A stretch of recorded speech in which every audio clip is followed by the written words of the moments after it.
మహోన్నతుడా మా కన్న తండ్రి, మీ పరిశుద్ధమైన నామానికి వందనాలు చెల్లిస్తున్నాం.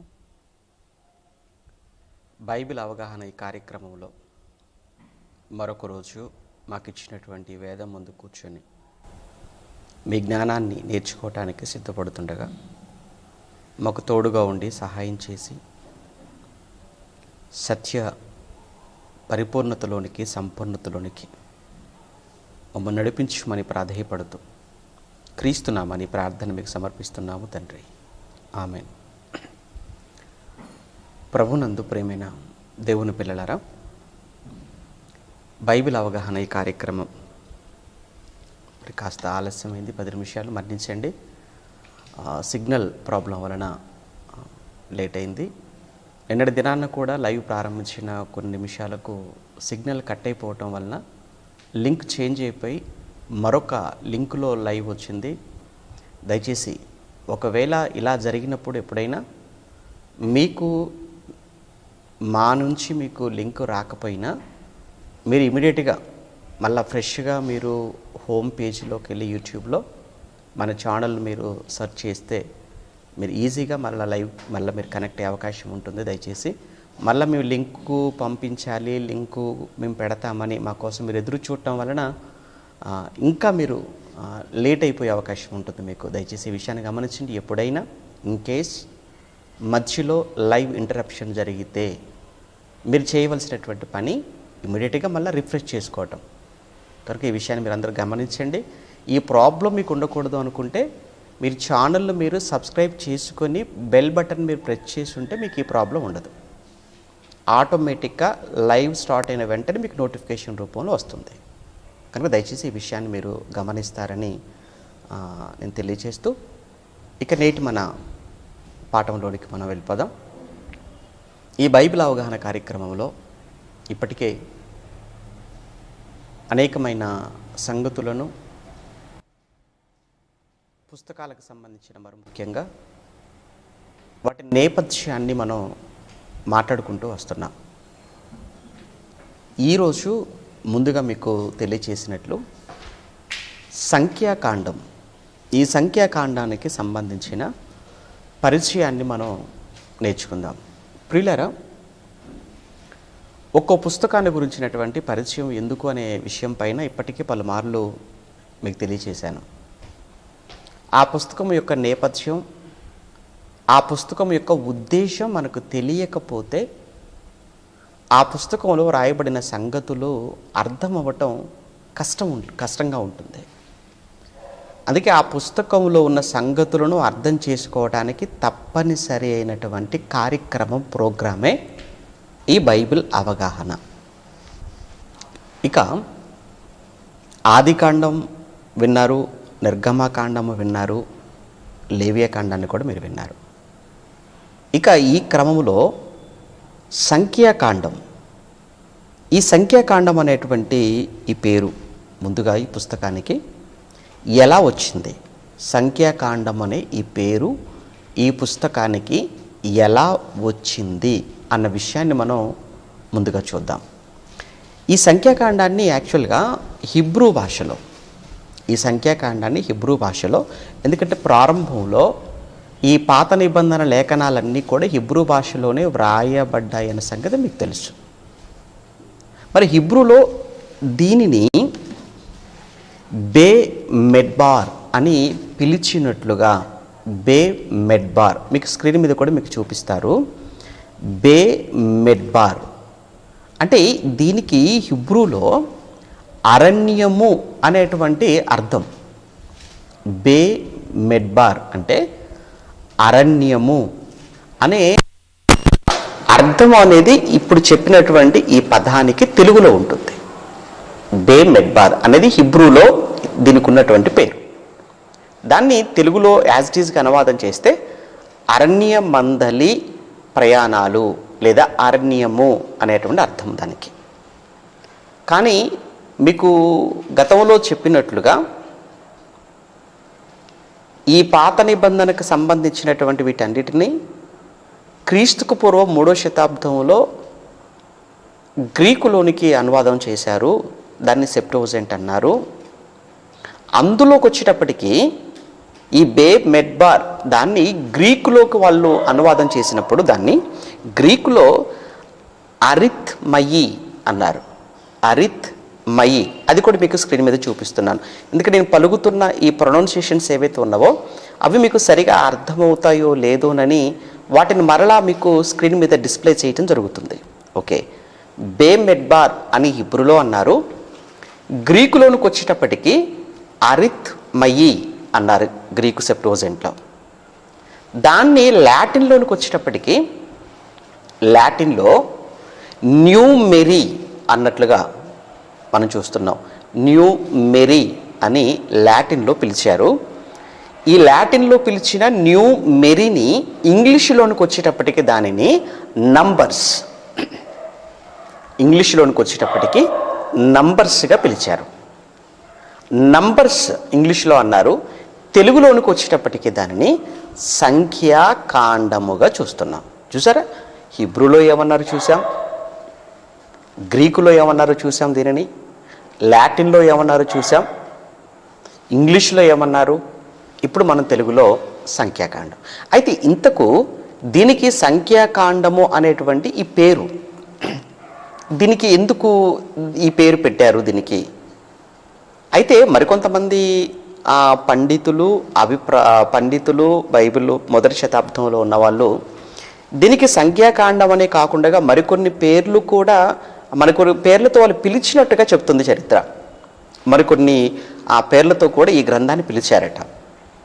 కారణం ఏమని పిలిచారు అంటే ఎక్కువగా దీనిని సనుగుల గ్రంథము అని కూడా వాళ్ళు పిలిచారు దీన్ని. కారణం ఏంటంటే ఈ సంఖ్యాకాండములో ఇశ్రాయేలీల యొక్క అవిధేయత, ఇశ్రాయేలీల యొక్క తిరుగుబాటు, ఇశ్రాయేలీలు పదే పదే మాటికి సనగటం ఈ గ్రంథంలో మనం ఎక్కువగా చదువుతుంటాం. వారి యొక్క అవిధేయతను చూస్తాము, వారు మోషే అహరోనుల మీదకి లేదా దేవుని మీదకి చేసిన తిరుగుబాటు చూస్తాము. నీటి కోసం అలసిపోయాము అని భోజనం కోసం, మాంసం కోసం సనగటం అనేది కూడా ఈ సంఖ్యాకాండంలోనే మనకు కనబడుతుంది. అందుకే దీన్ని పదే పదే సనిగిన సందర్భాలు ఇందులో ఉన్నాయన్న ఉద్దేశంతో దీనిని సనుగుల గ్రంథము, సనుగుల పుస్తకము అని కూడా చెప్తారు. మొదటి శతాబ్దంలో పిలిచేవారు అని మరి చరిత్రలో ఉన్నటువంటి విషయం. ఇక దీనికి సంఖ్యాకాండము అనేటువంటి ఈ పేరు ఎందుకు దీన్ని కన్ఫర్మ్ చేశారు, సంఖ్యాకాండం అనే పేరు దీనికి ఎందుకు నిర్ధారించారు అంటే దీనికి ఉన్నటువంటి ప్రధానమైన కారణం ఇశ్రాయేలులకు సంబంధించినటువంటి లెక్కలు, ఇశ్రాయేలులకు సంబంధించిన సంఖ్యలు ఇందులో 2 మార్లు వారి యొక్క సంఖ్యను లెక్కించటం మూలాన దీనికి సంఖ్యాకాండము అనేటువంటి పేరు వచ్చింది. ఇశ్రాయేలీల యొక్క సంఖ్యను 2 మారులు ఇందులో లెక్కించినట్లు కనబడుతుంది. అందువలన దీనిని సంఖ్యాకాండముగా పిలిచారు.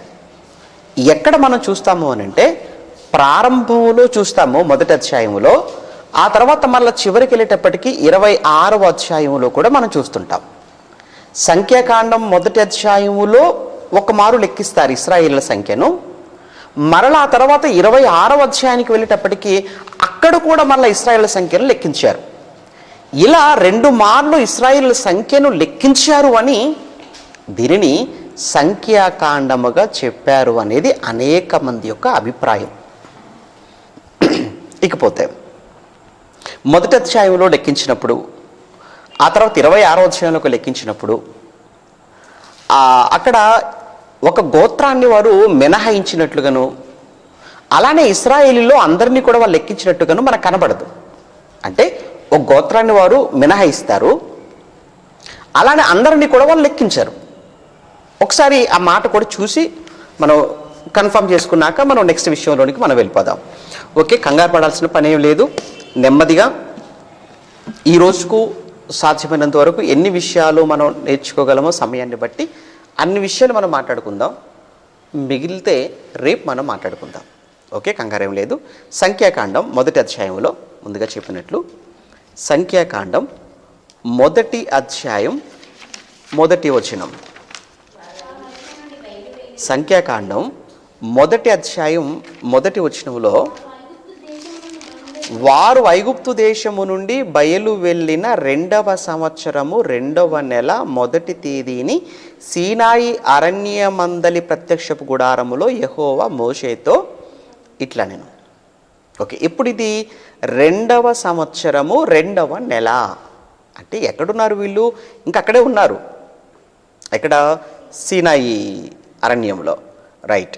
యెహోవా మోషేతో ఇట్లనెను, ఇశ్రాయేలీల వంశముల చొప్పున వారి వారి పితరుల కుటుంబములను బట్టి వారి వారి పెద్దల చొప్పున మగవారినందరినీ కూడా లెక్కించి సర్వ సమాజ సంఖ్యను వ్రాయించుము అన్నాడు.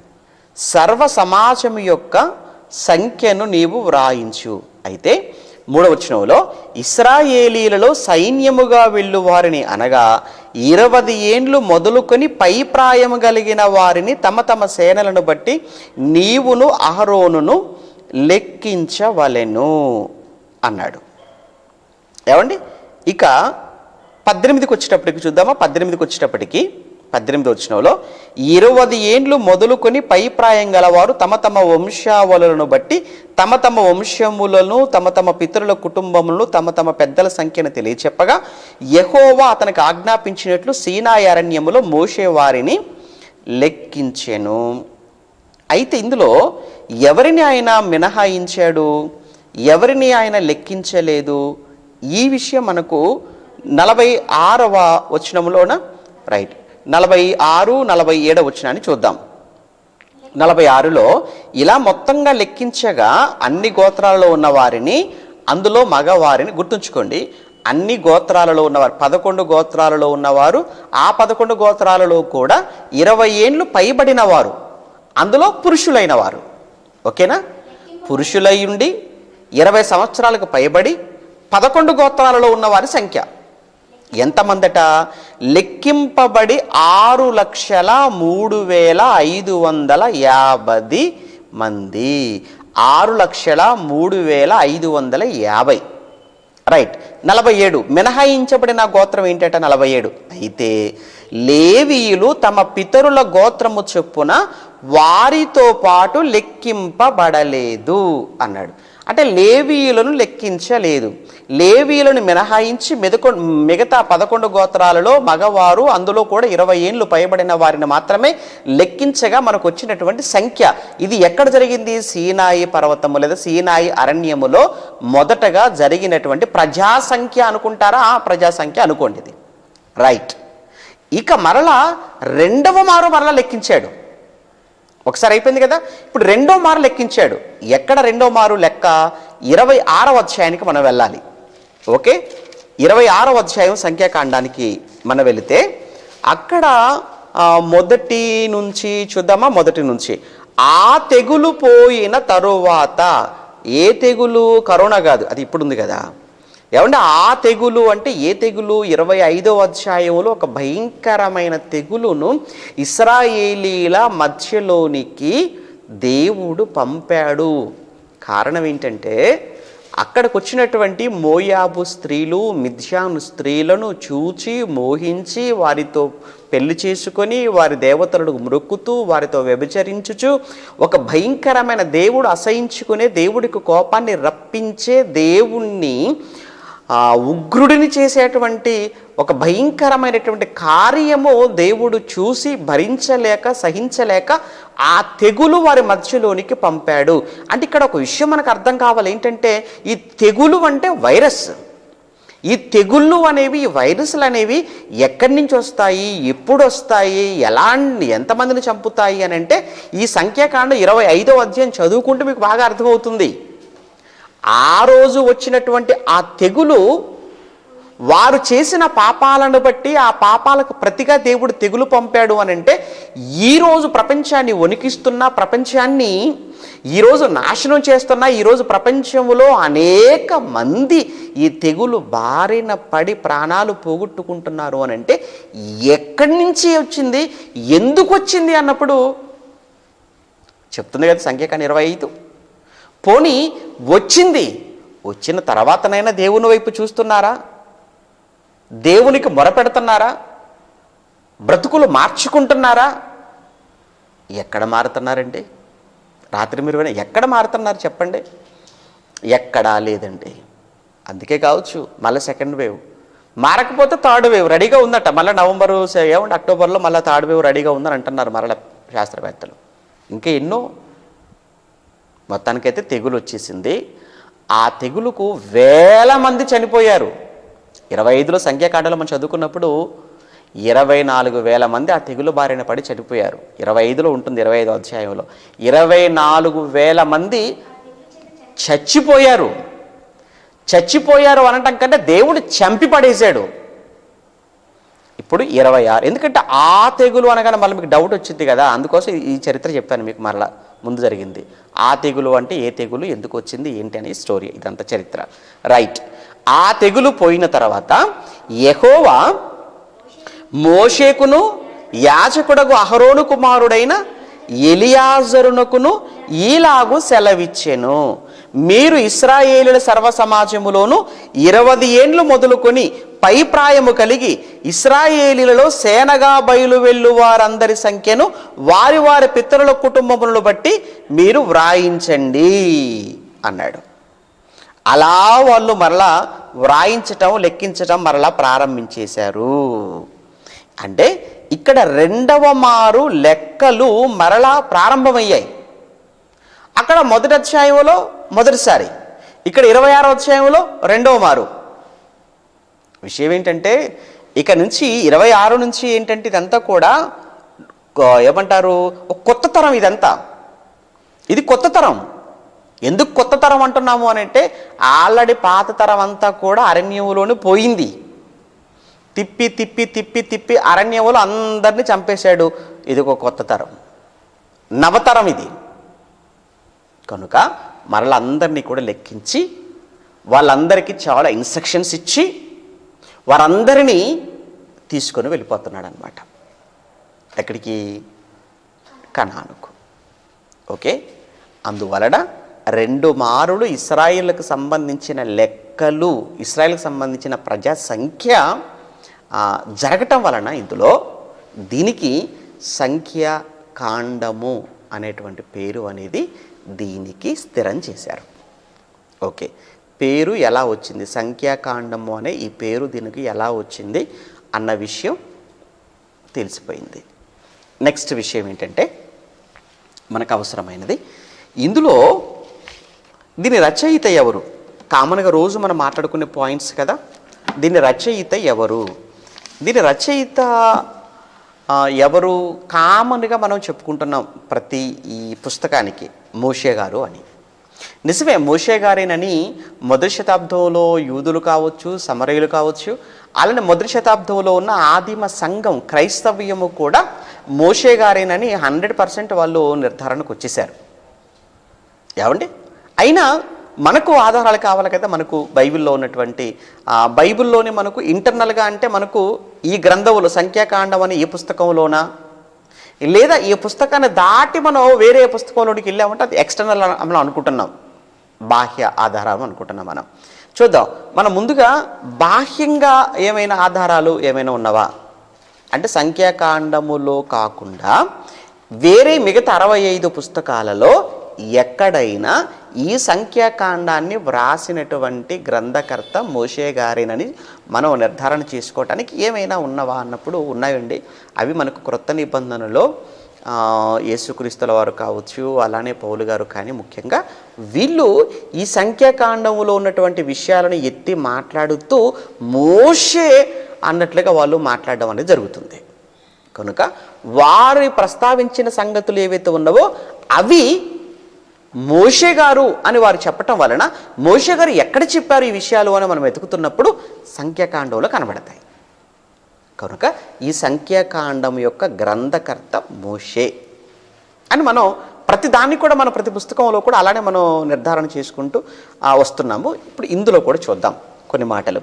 ఏమంటే రచయిత ముందుగా బయట ఉన్నటువంటి ఆ ఎవిడెన్స్ మనం చూస్తున్నప్పుడు యోహాను సువార్తలో యేసుక్రీస్తుల వారు మాట్లాడుతున్నటువంటి ఒక మాట, యోహాను సువార్తలో యేసు ప్రభుల వారు మాట్లాడుతున్న మాటలు మనం చూడగలిగితే 3వ అధ్యాయం, యోహాను సువార్త 3వ అధ్యాయం 14వ వచనం. యోహాను సువార్త 3వ అధ్యాయం 14వ వచనాన్ని చదువుకుందాం. అరణ్యములో మోషే సర్పమును అరణ్యములో మోషే సర్పమును ఎలాగు ఎత్తెనో అలాగే ఏమండి మోషే అరణ్యములో సర్పమును ఎలాగు ఎత్తెనో, ఈ పదవిని చూడండి ఎంత బాగుందో. అరణ్యములో మోషే సర్పమును ఎలాగు ఎత్తెనో అలాగే విశ్వసించు ప్రతి వాడును నశింపక ఆయన ద్వారా నిత్య జీవం పొందినట్లు మనిషి కుమారుడు కూడా ఎత్తబడవలెను. మోషే సర్పమును ఎత్తినట్లు మనిషి కుమారుడు కూడా ఎత్తబడవలెను అన్నట్టు చూసారా. మోషే సర్పమును ఎత్తాడా? ఆ సర్పమును ఎందుకు ఎత్తాడు, ఎక్కడెత్తాడు, ఎప్పుడు ఎత్తాడు, ఎత్తటం వల్ల అక్కడ జరిగిందేంటి, అలానే యేసుప్రభుల వారు ఎత్తబడటం ఏంటి, ఎత్తబడటం వల్ల ఏం జరుగుతుంది, అలాగే ఆ పదం చూడండి, పోలిక. ఇంతకు ఎక్కడుందండి ఇన్సిడెంట్? మోషే సర్పముని ఎత్తటం అనేది ఎక్కడున్నటువంటి ఇన్సిడెంట్ అంటే ఇది సంఖ్యాకాండంలో మనకి ఎక్కడ కనబడుతుంది? 21వ అధ్యాయంలో. ఏంటా 21వ అధ్యాయంలో ఉన్నటువంటి చరిత్ర? ఆ 21వ అధ్యాయములోనికి అప్పటికే వాళ్ళు దెబ్బతిన్నారు, శాపగ్రస్తులు అయిపోయారు. 14వ అధ్యాయంలో శాపగ్రస్తులు అయిపోతారు ఇశ్రాయేలీలు. ఐగుప్తు నుంచి బయలుదేరినటువంటి ఆ జనరేషన్ అంతా కూడా, అది ఫస్ట్ జనరేషన్ అని మనం అనుకుంటే, మొదటి తరం అనుకుంటే, ఆ మొదటి తరం అంతా కూడా శాపగ్రస్తులుగా మారిపోయారు. అయినా వాళ్ళకు బుద్ధి రాక, బుద్ధి లేక మరలా మోషే మీద తిరుగుబాటు చేస్తున్నట్టుగా కనబడుతుంది. ఒకసారి 21 చూద్దామా? 21 సంఖ్యాకాండం 21:5 వచనం. కాగా ప్రజలు దేవునికిని మోషేకును విరోధముగా మాటలాడి, ఏంటి వాళ్ళ ధైర్యం ఏంటో చూసారా. అంటే ఏంటా ధైర్యం అంటేనండి, ఒక విషయం మీరు బాగా గమనించండి. దేవునికి భిన్నంగా సేవకులకు చాలా భయంకరంగా విరోధంగా మాట్లాడుతున్నారు అని అంటే వాళ్ళు మారతారు అని మనం అనుకోవటం కూడా నాకు తెలిసి వేస్ట్ అనిపిస్తుందండి. ఎందుకంటే కొంతమంది విషయంలో దేవుడే ఇక వీడు మారడు అని అనుకుని ఆయన వారిని భ్రష్ట మనస్సుకు అప్పగించేస్తాడు. ఇప్పుడు చరిత్రను మనం మాట్లాడుకుంటున్నాం, మీకు బాగా తెలియాలి. అందుకే ఒకానొక సమయంలో మనం ఎవరు ఏలీ పిల్లల గురించి మాట్లాడుకున్నాం. ఒకరోజు సండే మనం ఏలీ కుమారుల గురించి మాట్లాడుకున్నాం. ఏలీ కుమారులు హోస్ని ఫినేహాసులు. ఈ హోస్ని ఫినేహాసులను ఆల్రెడీ అక్కడ ఏలీ తండ్రిగా గద్దించాడట. ఒరేయ్ మీరు చేస్తున్నది తప్పురా, ఏంట్రా ప్రత్యక్ష గుడారం మందిరములోనికి వచ్చేటువంటి స్త్రీలను చూసి మీరు మోహించి వారిని మీరు పాడు చేస్తున్నారట. ఆ విషయం నాకు తెలిసింది, తప్పు కదా అది. అలానే బలి కోసం తీసుకుని వచ్చే దానిలో శ్రేష్టమైన వాటిని మీరు ముందు తీసేసుకుంటున్నారట. ఇది ఏమాత్రం కూడా న్యాయం కాదు నాన్న, అది మనకు తగదురా యాజకులుగా అని చెబితే వాళ్ళు వినలేదట. ఎందుకు వినలేదని అక్కడ దేవుడు రాయిస్తాడు అని అంటే, ఆల్రెడీ దేవుడు వారిని చంపాలని డిసైడ్ అయిపోయాడని రాయబడుతుందండి అక్కడ. అబ్బబ్బబ్బా, ఆ మాట చూసిన తర్వాత అర్థమైపోయిందండి. ఆహా, అంటే దేవుడు చంపాలి అని ముందే డిసైడ్ చేస్తే ఇక వాడు ఎవరు చెప్పినా వినడనమాట. మీకు అర్థమైందా? చూసి వస్తారా ఆ మాట? ఒకసారి చూస్తారా మరి? ఎందుకంటే లైవ్ అందరూ రోజు చూసేవాళ్ళు చూడరు కదా, కొంతమంది కొత్త వాళ్ళు యాడ్ అవుతుంటారు కదా, అలా కొత్తగా ఉంటుంది కదా. ఆ తర్వాత మళ్ళీ ఈ వీడియో నెట్లో ఉండిపోతుంది కదా, నెట్లో ఉండిపోతే వాళ్ళు ఎవరు చూస్తారో ఏంటో కూడా తెలియదు కదా భవిష్యత్తులో. కనుక వాళ్ళకు మరలా ఇవన్నీ డౌట్స్గా ఉండిపోతాయి కదా. అందుకోసం వాళ్ళ కోసం తెలిసిన వాళ్ళు కొంచెం ఓపిక పట్టుకోండి. మీరు తెలిసిన వాళ్ళు మాకు తెలుసు కదా అన్నట్టుగా మీరు దయచేసి, ఎందుకంటే అందరూ ఒకే విధమైనటువంటి వాళ్ళు లైవ్ చూస్తూ ఉండరు, వాక్యం వింటూ ఉండరు. ఏమంటే రకరకాల వాళ్ళు ఉంటారు, ఆయా స్టాండర్డ్స్లో ఉన్న వాళ్ళు ఉంటారు. కనుక దయచేసి అందరిని దృష్టిలో పెట్టుకొని మనం ఎప్పుడు కూడా ఆలోచించాలి, మనం ముందుకు వెళ్ళాలి. ఎక్కడుంటుంది ఆ సందర్భం? ఎక్కడుంటుందండి? సమూయేలు మొదటి గ్రంథం కదా. చూద్దాం. సమూయేలు మొదటి గ్రంథం 2వ అధ్యాయం 34వ వచనం చూడండి. సమూయేలు మొదటి గ్రంథం 2వ అధ్యాయం 34వ వచనం. 2 కుమారులైన హోఫ్నికిని ఫినేహాసునకును సంభవించునని అది కాదమ్మా. సమూయేలు మొదటి గ్రంథం 2వ అధ్యాయం 24. సమూయేలు మొదటి గ్రంథం 2వ అధ్యాయం 25వ వచనం. నరునికి నరుడు తప్పు చేసిన ఎడల దేవుడు విమర్శ చేయును గాని, ఎవరైనా యెహోవా విషయంలో పాపం చేసిన ఎడల వాని కొరకు ఎవడు విజ్ఞాపనము చేయును అనెను. అయితే యెహోవా అయితే యెహోవా వారిని చంపదలచి ఉండెను గనుక వారు తమ తండ్రి యొక్క మొరను వినకపోయిరి. ఆ పదం చూడండి ఎంత క్లియర్గా ఉందో. వారు తమ తండ్రి యొక్క మొరను ఎందుకు వినలేదు? తండ్రి మొరపెట్టాడట, తండ్రి బ్రతిమలాడాడట. ఏలి ఒక యాజకుడుగా, ఒక తండ్రిగా, ఒక ప్రధాన యాజకుడుగా, నాయనా వద్దు, ఇది తప్పు, చెయ్యకూడదు, దేవుడికి కోపం, దేవుడికి నచ్చదు, దేవుడు చంపుతాడురా అని చెప్పినప్పటికీ వాళ్ళు ఎందుకు వినలేదు అంటే ఒకటే కారణం. ఏంటా కారణం అంటే దేవుడు ఆల్రెడీ వాళ్ళని చంపడానికి డిసైడ్ అయిపోయాడు. ఇప్పుడు మీలో కూడా కొంతమంది, మీ చుట్టూ ఉన్న వాళ్ళు కూడా కొంతమంది ఎంత చెప్పినా వాళ్ళు వినటం లేదు కదా, ఎంత చెప్పినా మారటం లేదు కదా. ఎంత చెప్పినా వినకుండా మారకుండగా దేవునికి, వాక్యానికి, సంఘానికి, సేవకులకు భిన్నంగా మాట్లాడుతూనే ఉన్నారా? వదిలేయండి. ఎందుకు వదిలేయమంటున్నాడు తెలుసా? ఆయన డిసైడ్ చేశాడన్నమాట వాళ్ళకు. అందుకే వాళ్ళు విన్నా మారరు. అంతే కదండి. ఇక్కడ వీళ్ళు ఎందుకు మారట్లేదు? తండ్రి చెప్తేనే విననప్పుడు నువ్వు చెబితే, నేను చెప్తే వింటారా? ఒక తండ్రిగా, యాజకుడుగా తను చెబితేనే మారలేదు అని అంటే కారణం చంపాలని దేవుడు డిసైడ్ చేశాడు. ఇంకా ఎవరు చెప్తే వింటాడు? వాళ్ళు వినరు.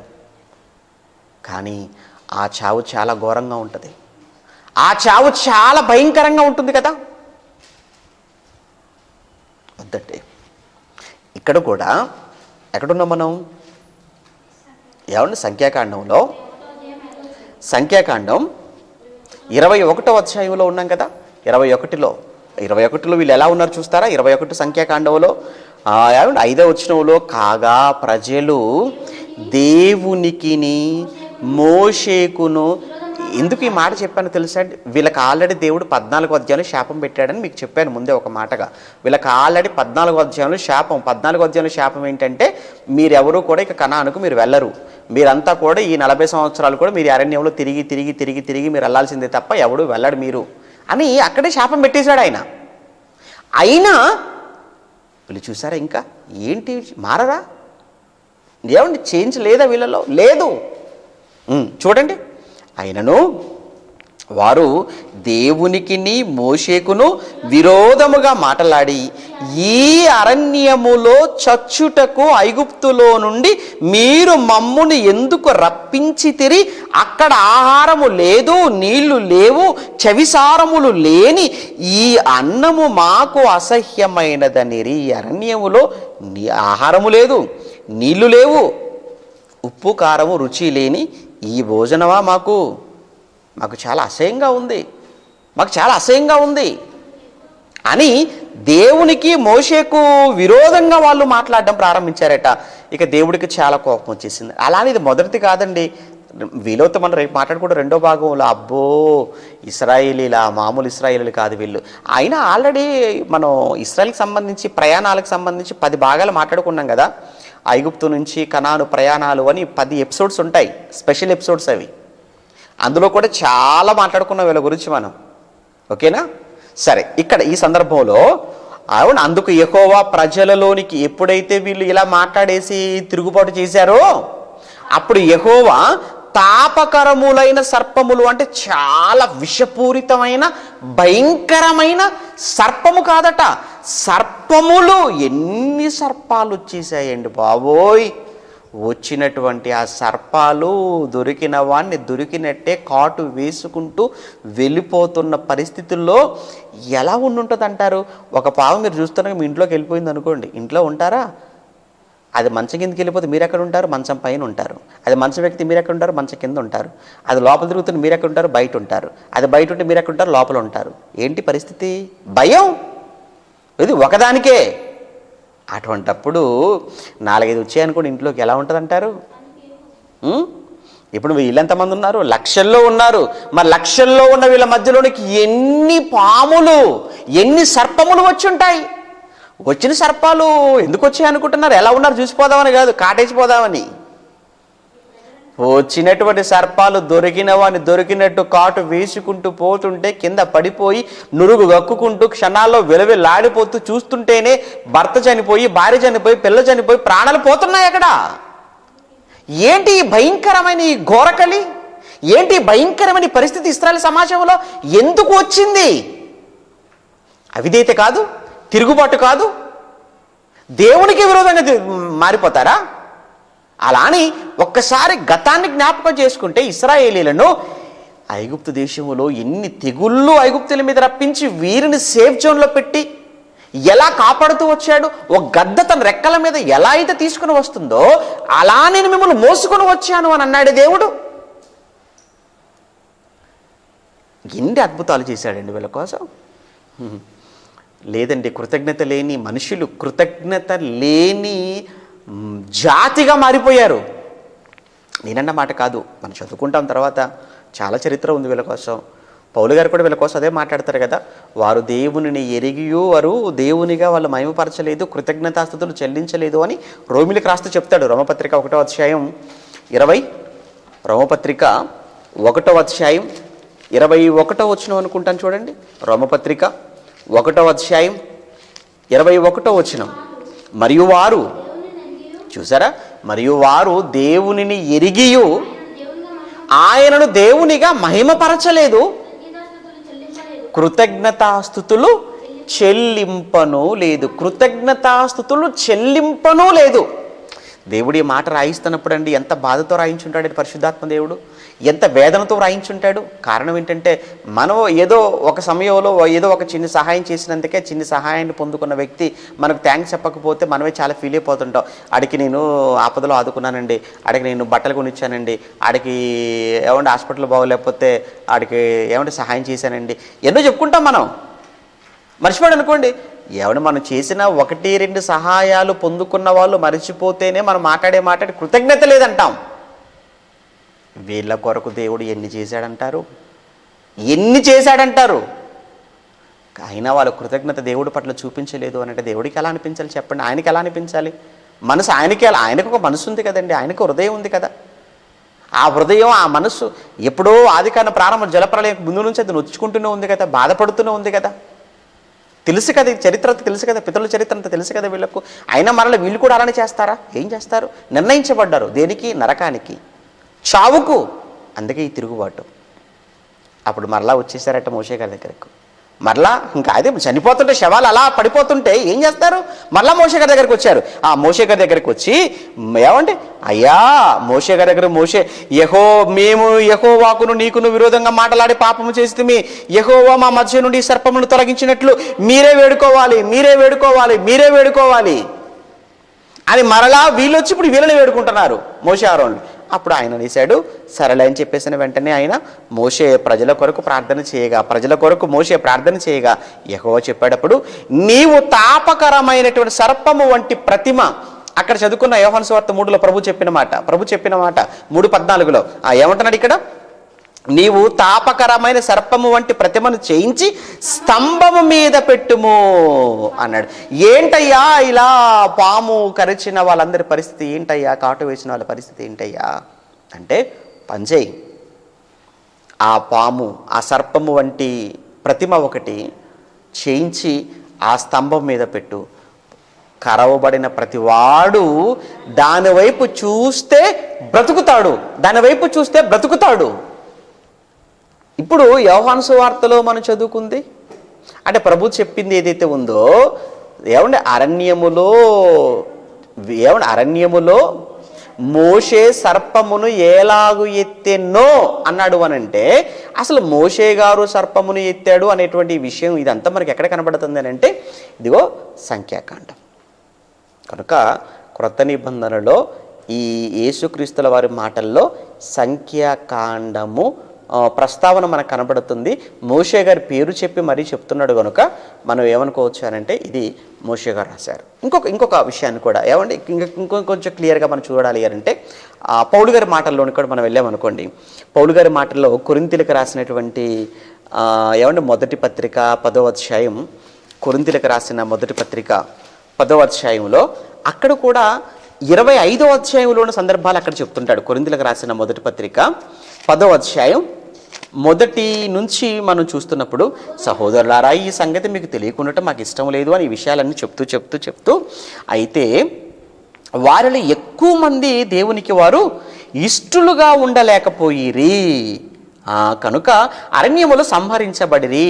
వారు ఆశించిన ప్రకారము మనము చెడ్డవాటిని ఆశించకుండానట్లు ఈ సంగతి మనకు దృష్టాంతములుగా ఉన్నవి.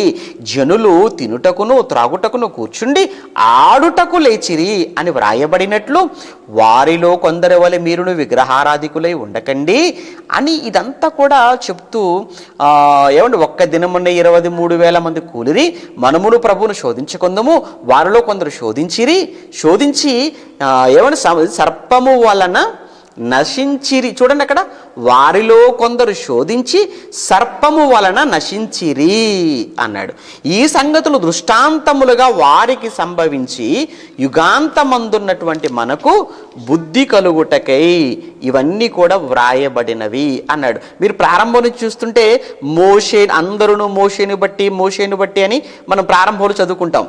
10వ అధ్యాయం 2వ వచనంలో అందరూ మోషేను బట్టి మేఘములోను అని అక్కడంతా కూడా మోషే గురించినటువంటి ప్రస్తావన ఇక్కడ మనం చూస్తున్నాం. సర్పము వలన నశించిరి అన్నాడు. అది ఇక్కడ మనం చూసాం, 21వ అధ్యాయంలో చూసాం. ఆ తర్వాత ఒక్క దినమున వ్యభిచరించినందున ఒక్క దినమున 23,000 మంది కూలిరి అన్నాడు కదా. ఇది ఎక్కడ మనకు 25వ అధ్యాయం సంఖ్యాకాండం 25వ అధ్యాయంలో ముందుగా చెప్పుకున్నాం, చూసారా మనం, తెగులు అని. ఆ 25వ అధ్యాయంలో తెగులు రావటం వలన అక్కడ 24,000 మంది చనిపోయారు అని సంఖ్యాకాండంలో ఉంది. ఇక్కడనేమో 23,000 మంది అని ఉంది.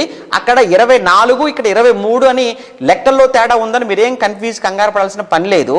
ఎందుకు అనంటే ఇక్కడ పౌలు గారు ఒక్క దినమునే చనిపోయిన వారు లెక్క చెప్పాడు. ఇక్కడ ఒక్క దినాన్ని చనిపోయిన వారు లెక్క చెప్పాడు. అక్కడ మొత్తంగా చనిపోయిన వారి లెక్క అక్కడ చెప్పాడు. అక్కడ ఒక్క దినం అన్న మాట లేదు కదా. 25 సంఖ్యాకాండములో ఒక్క దినం అన్న మాట లేదు. ఒక్క దినం అన్న మాట ఇక్కడ ఉంది. మనం కొరింథీ పత్రికలో చదువుకుంటాం. కనుక అక్కడ మొత్తంగా చనిపోయిన వారు 24,000 మంది సంఖ్యాకాండం 25వ అధ్యాయంలో. ఇక్కడ కొరింథీయులకు రాసిన మొదటి పత్రిక 10వ అధ్యాయంలోనేమో ఒక్క దినాన్ని చనిపోయిన వారి లెక్క ఇక్కడ పౌలు గారు చెప్పారు. కానీ ఇక్కడ మనకు అవసరమైన విషయం ఏంటంటే, ఇప్పుడు ఈ కొరింథీ పత్రికలో పౌలు గారు చెప్తున్న విషయం ఎక్కడ విషయం? ఇది సంఖ్యాకాండములో ఉన్న విషయము. అక్కడ యోహాను సువార్తలో మనం చదువుకున్న విషయం అది ఎక్కడ విషయము? అది కూడా సంఖ్యాకాండములో ఉన్న విషయము. అలానే మీరు హెబ్రీ పత్రిక 3-4 అధ్యాయాలు చదువుకున్నా, హెబ్రీ పత్రిక 3వ అధ్యాయం 4వ అధ్యాయాలు చదువుతున్నప్పుడు అధ్యాయాలు కంప్లీట్గానండి 3-4 అధ్యాయాలు అన్నిటిలో కూడా మనకు కనిపించే చరిత్ర ఏదైతే ఉందో అది కూడా సంఖ్యాకాండానికి సంబంధించిన చరిత్ర అదంతా కూడా. ఎందుకంటే మీరు 3వ అధ్యాయం 4వ వచనాన్ని మీరు చూస్తారా? 3వ అధ్యాయం 3వ వచనం ప్రతి ఇల్లును ఎవడైనా ఒకరి చేత కట్టబడను, సమస్తమును కట్టినవాడు దేవుడే, ఇంటి కంటే దాన్ని కట్టినవాడు ఎక్కువ ఘనత పొందినట్లు ఈయన మోషే కంటే ఎక్కువ మహిమకు అర్హుడుగా ఎంచబడెను. ముందు చెప్పబో సంగతులు అని చెప్తూ మోషే పరిచారకుడై ఉండి దేవుని ఇల్లంతటిలో నమ్మకముగా ఉండెను. ఈ మాట మనకు సంఖ్యాకాండం 12:7లో ఉన్న మాట మనం చదువుకున్నాం. సంఖ్యాకాండం 12:7లో చదువుకుంటాం ఆ మాట. అంటే మోషే ఇల్లంతటిలో కూడా నమ్మకమైన వాడుగా ఉన్నాడు అని. ఇదంతా కూడా మీరు చూస్తుంటే ఇవన్నీ కూడా సంఖ్యాకాండానికి సంబంధించినటువంటి మాటలు కానీ మనకు కనబడుతున్నాయి. ఫర్ ఎగ్జాంపుల్ మీరు ఇదే అధ్యాయం ఇదే హెబ్రీ పత్రిక 3వ అధ్యాయంలో ఇదే హెబ్రీ పత్రిక మీరు 3వ అధ్యాయంలో ఇంకా మీరు అలా చదువుతూ మీరు చివరికి వెళ్ళేటప్పటికీ అలా మీరు చదువుతూ చివరికి వెళ్ళేటప్పటికి ఏమన్నాడు? 11లో గనుక నేను కోపంతో ప్రమాణం చేసినట్టు వారు నా విశ్రాంతిలో ప్రవేశించరు. ఎవరు? ఇశ్రాయేలీలు. వారు నా విశ్రాంతిలోనే కనానులో వాళ్ళు ప్రవేశించరు. ఎందుకు ప్రవేశించరు అని అంటే అవిధేయత, వాళ్ళ తిరుగుబాటు. వారంతా ఇశ్రాయేలులు అందరూ కూడా ప్రవేశించరు అని చెప్తూ అలా మనం చివరికి వచ్చేటప్పటికి అలా మాట్లాడుతూ చివరికి వచ్చేటప్పుడు 16వ వచనంలో విని కోపం పుట్టించిన వారెవరు? విని దేవునికి కోపం పుట్టించిన వారెవరు? మోషే చేత నడిపింపబడి ఐగుప్తులో నుండి బయలుదేరి వచ్చిన వారందరే కదా. ఎవరి మీద 40 ఏండ్లు ఆయన కోపగించెను? పాపం చేసిన వారి మీదనే కదా. వారి శవములు అరణ్యములో రాలిపోయెను అన్నాడు. ఇప్పుడు హెబ్రీ పత్రిక 3-4 అధ్యాయాల్లో మనకు కనిపించేటువంటి ఈ పౌలు గారు రాసినటువంటి ఈ మాటలన్నీ కూడా మనకు సంఖ్యాకాండంలోనే కనబడుతుంటాయి. కనుక సంఖ్యాకాండపు రచయిత మోషే గారేనని యేసుక్రీస్తుల వారి మాటల్లో కావచ్చు, పౌలు గారి రచనలు మాటల్లో కానీ మనకు స్పష్టంగా అర్థమవుతుంది. అలానే మీరు అపోస్తుల కార్యములు 7వ అధ్యాయంలో అక్కడ మనకు స్టెఫెన్ గారి ప్రసంగం మనకు కనబడుతుంది. ఆ స్టెఫెన్ గారి ప్రసంగంలో కూడా సంఖ్యాకాండంలో ఉన్నటువంటి మోషే గారి విషయాలు అక్కడ కూడా ప్రస్తావించడం మనకు కనబడుతుంది 7వ అధ్యాయంలో కూడా. కనుక మనకున్నటువంటి ఇప్పటివరకు చెప్పుకున్నటువంటి విషయాలన్నిటిని బట్టి మనకి ఏమర్థమవుతుందని అంటే, బాహ్యంగా మనకు సంఖ్యాకాండములో ఉన్న విషయాలే కాకుండా బయట ఉన్నటువంటి యేసుప్రభుల వారు మాట్లాడిన మాటలు కావచ్చు, పౌలు గారి మాటలను బట్టి సంఖ్యాకాండాన్ని వ్రాసింది మోషే గారే అని ఇప్పటివరకు మనం చూసినటువంటి సాక్ష్యాలు. ఇంకా మనకి ఇంటర్నల్గా కొన్ని సంఖ్యాకాండములో ఆ మోషే గారు రాశారు అనటానికి డైరెక్ట్గా రెఫరెన్స్లు లేవంటే చాలా ఉన్నాయి, చాలా రెఫరెన్స్లు ఉన్నాయండి. సంఖ్యాకాండములో మోషే గారు రాశారు అని చెప్పటానికి చాలా రెఫరెన్స్లు ఉన్నాయి. అందులో కేవలం 1-2 ప్రధానంగా 1-2 రెఫరెన్స్లు చూద్దాం. మనం మొదటి అధ్యాయం మొదటి వచనం చూద్దామా? సంఖ్యాకాండం మొదటి అధ్యాయం మొదటి వచనంలో వారు ఐగుప్తు దేశము నుండి బయలు వెళ్ళిన 2వ సంవత్సరం 2వ నెల 1వ తేదీని సీనాయి అరణ్యమందలి ప్రత్యక్షపు గుడారములో యెహోవా మోషేతో ఇట్లనెను. ఓకే, ఏమండి? మోషేతో ఇట్లనెను. 2వ అధ్యాయం మొదటి వచనం, మరియు యెహోవా మోషే అహరోనులకు ఈలాగు సెలవిచ్చెను. ఇలా ఎన్నో రెఫరెన్సులు ఉంటాయి, ఎన్నో ఉన్నాయి. అందులో మనకు అవసరమైన ప్రధానమైన మాట ఇంకొకటి రాయాలి అనేటువంటి మాట కదా. రాశాడు అంటానికి అర్థం వచ్చేటువంటి ఒక మాట ఏంటంటే 33 సంఖ్యాకాండం 33వ అధ్యాయం మొదటి వచనం. సంఖ్యాకాండం 33వ అధ్యాయం మొదటి వచనంలో మోషే అహరోనుల వలన తమ సేనల చొప్పున ఐగుప్తు దేశములో నుండి బయలుదేరి వచ్చిన ఇశ్రాయేలీలు చేసినటువంటి ప్రయాణములు ఇవి. ఓకే, మోషే యెహోవా సెలవిచ్చిన ప్రకారం, ఈ మాట చూడండి, ఇది మోషే యెహోవా సెలవిచ్చిన ప్రకారము వారి ప్రయాణములను బట్టి వారి సంచార క్రమములను వ్రాసెను అన్నాడు. మోషే వ్రాసెను అన్నాడు. కనుక ప్రభునందు ప్రేమైన దేవుని పిల్లలారా, మోషే గారే ఈ గ్రంథ రచయిత అని చెప్పడానికి మనం యేసు మాటలు చూసాం, పౌలు గారి రచనలు చూసాం. అలానే స్వయంగా సంఖ్యాకాండంలో కూడా ఎన్నో ఉన్నాయి, వాటిలో 1-2 చూసాం. అందులో ప్రధానంగా 33వ అధ్యాయంలో మోషేకు దేవుడు సెలవిచ్చిన ప్రకారముగా వారి ప్రయాణాలకు సంబంధించిన సంచారములను ఆయనే వ్రాసినట్లుగా చూస్తున్నాం. అందుకే ఇందులో మనకి ఏం కనబడుతుందనంటే, సంఖ్యాకాండం అంతా కూడా ప్రయాణాలే కనబడుతుంటాయి. వారు ఎక్కడి నుంచి బయలుదేరారు, ఎక్కడ ఆగారు, ఎక్కడ ఆగినప్పుడు ఏం జరిగిందని ఎక్కువ విషయాలు. అంటే ఒక విధంగా చెప్పాలి ఏంటేనండి, నిర్గమకాండానికి ఈ సంఖ్యాకాండం అనేది కంటిన్యూషన్ బుక్గా మనం చెప్పుకోవచ్చు. మీకు అర్థమవుతుందా? నిర్గమకాండానికి ఈ సంఖ్యాకాండం అనేటువంటి పుస్తకం ఏంటంటే కంటిన్యూషన్ బుక్. ఎందుకంటే లేవియకాండం అంతా ఒకే చోట జరిగిందని చెప్పుకున్నాం కదా. లేవియకాండంలో ఉన్న విషయాలన్నీ కూడా ఎక్కడ చెప్పబడిన విషయాలు అవన్నీ సీనాయి పర్వతం దగ్గరనే వాళ్ళు అక్కడే ఉన్నారు. అక్కడే ఆ లేవీలకు సంబంధించినవి కావచ్చు, బలులకు సంబంధించిన విషయాలు కావచ్చు, అలానే ఇశ్రాయేలీల యొక్క ప్రవర్తనకు సంబంధించిన నైతికతకు సంబంధించిన విషయాలు కావచ్చు, అక్కడ ఉంటుండగా దేవుడు మోషేకి చెప్పాడు, మోషే వ్రాసేశాడు. అది లేవియకాండం. అక్కడ సీనాయి కొండ దగ్గరనే లేవియకాండం అంతా కంప్లీట్ అవుతుంది. కానీ మరి ప్రయాణం సంగతి ఏంటి? ఆ ప్రయాణం ఐగుప్తు నుంచి బయలుదేరారు, ఆ తర్వాత ఎర్ర సముద్రాన్ని దాటారు, ఆ తర్వాత ఎక్కడికి వచ్చారు, ఆ తర్వాత అక్కడ ఏం జరిగింది, ఆ మొత్తానికి అయితే సీనాయికి వచ్చారు. మరి సీనాయి నుంచి ఎక్కడికి వెళ్ళారు, ఆ సీనాయి నుంచి ఎక్కడికి వెళ్ళారు, ఎక్కడెక్కడ ఆగారు, ఏం జరిగిందంటే సంఖ్యాకాండం తెలియజేస్తుంది. అంటే ఈ ఇశ్రాయేల్ ప్రయాణానికి సంబంధించిన విషయాలు మనం తెలుసుకోవాలి అంటే నిర్గమకాండము తర్వాత నెక్స్ట్ వారు ప్రయాణాలకు తెలియజేసిన పుస్తకం ఏంటంటే సంఖ్యాకాండం. కనుక నిర్గమకాండానికి కంటిన్యూషన్ బుక్గా మనం చెప్పుకోవచ్చు ప్రయాణాలకు సంబంధించి. ఓకేనా? అర్థమవుతుందా? అర్థం కాకపోతే మళ్ళీ ఒక్కసారి మీరు వినండి. మళ్ళీ ఒకసారి వింటే ఖచ్చితంగా మీకు అర్థమవుతుంది. రైట్. ఇక ఇందులో ఇంకొక విషయం కూడా ఏంటంటే, మోషే గారు ఈ సంఖ్యాకాండములు అన్నీ కూడా ఆయన స్వయంగా చూసిన సంగతులే కదండి. మోషే గారు ఇందులో అన్నీ కూడా ఆయన స్వయంగా చూస్తున్న సంగతులే రాశాడు, స్వయంగా విన్న సంగతులు రాశాడు, స్వయంగా చూసిన సంగతులు రాశాడు, గ్రహించిన సంగతులు ఆ సంఖ్యాకాండంలో మోషే చూసినవి, విన్నవి, గ్రహించిన సంగతులే సంఖ్యాకాండములో సంఖ్యాకాండముగా రాశాడు. ఓకే, ఇప్పటివరకు సంఖ్యాకాండం అనే ఈ పేరు ఎలా వచ్చింది, అలానే రచయిత ఎవరు, ఈ రెండు విషయాలు మనం మాట్లాడుకున్నాం. ఇక నెక్స్ట్ విషయం ఏంటంటే కాలము. ఏమండి, ఎప్పుడు వ్రాయబడినది, నెక్స్ట్ వచ్చేసి మనకు కాలము ఎప్పుడు రాయబడింది ఈ సంఖ్యాకాండము అనే ఈ విషయాన్ని మనం చూస్తుంటే, ఇందులో ఉన్నటువంటి సంఘటనలు ఏవైతే ఉన్నావో సంఘటనలు, ఇందులో ఉన్నటువంటి ఆ ఇన్సిడెంట్స్ అన్నీ కూడా కంప్లీట్గా ప్రయాణములో జరిగిన సంఘటనలే. ఓకేనా, ప్రయాణములో జరిగిన సంఘటనలు. ముఖ్యంగా 1 నుంచి 10వ అధ్యాయం వరకు మనం వీలైతే మనం రేపు మాట్లాడుకుందాము. సంఖ్యాకాండంలో మెయిన్గా 1 నుంచి 10వ అధ్యాయము 10వ అధ్యాయం 11వ వచనం వరకు ఒకసారి చూస్తారా? 10వ అధ్యాయం ఒకసారి 10వ అధ్యాయం 11వ వచనం చూద్దాం. 10వ అధ్యాయం 11వ వచనం, 2వ సంవత్సరము 2వ నెల 20వ దినము అన్నట్టు చూసారా? ఇదేంటి, ఎక్కడో విన్నాం ఈ మాట. 2వ సంవత్సరము 2వ నెల 20వ తేదీని మేఘము సాక్ష్యము మందిరము మీద నుండి పైకెత్తబడింది.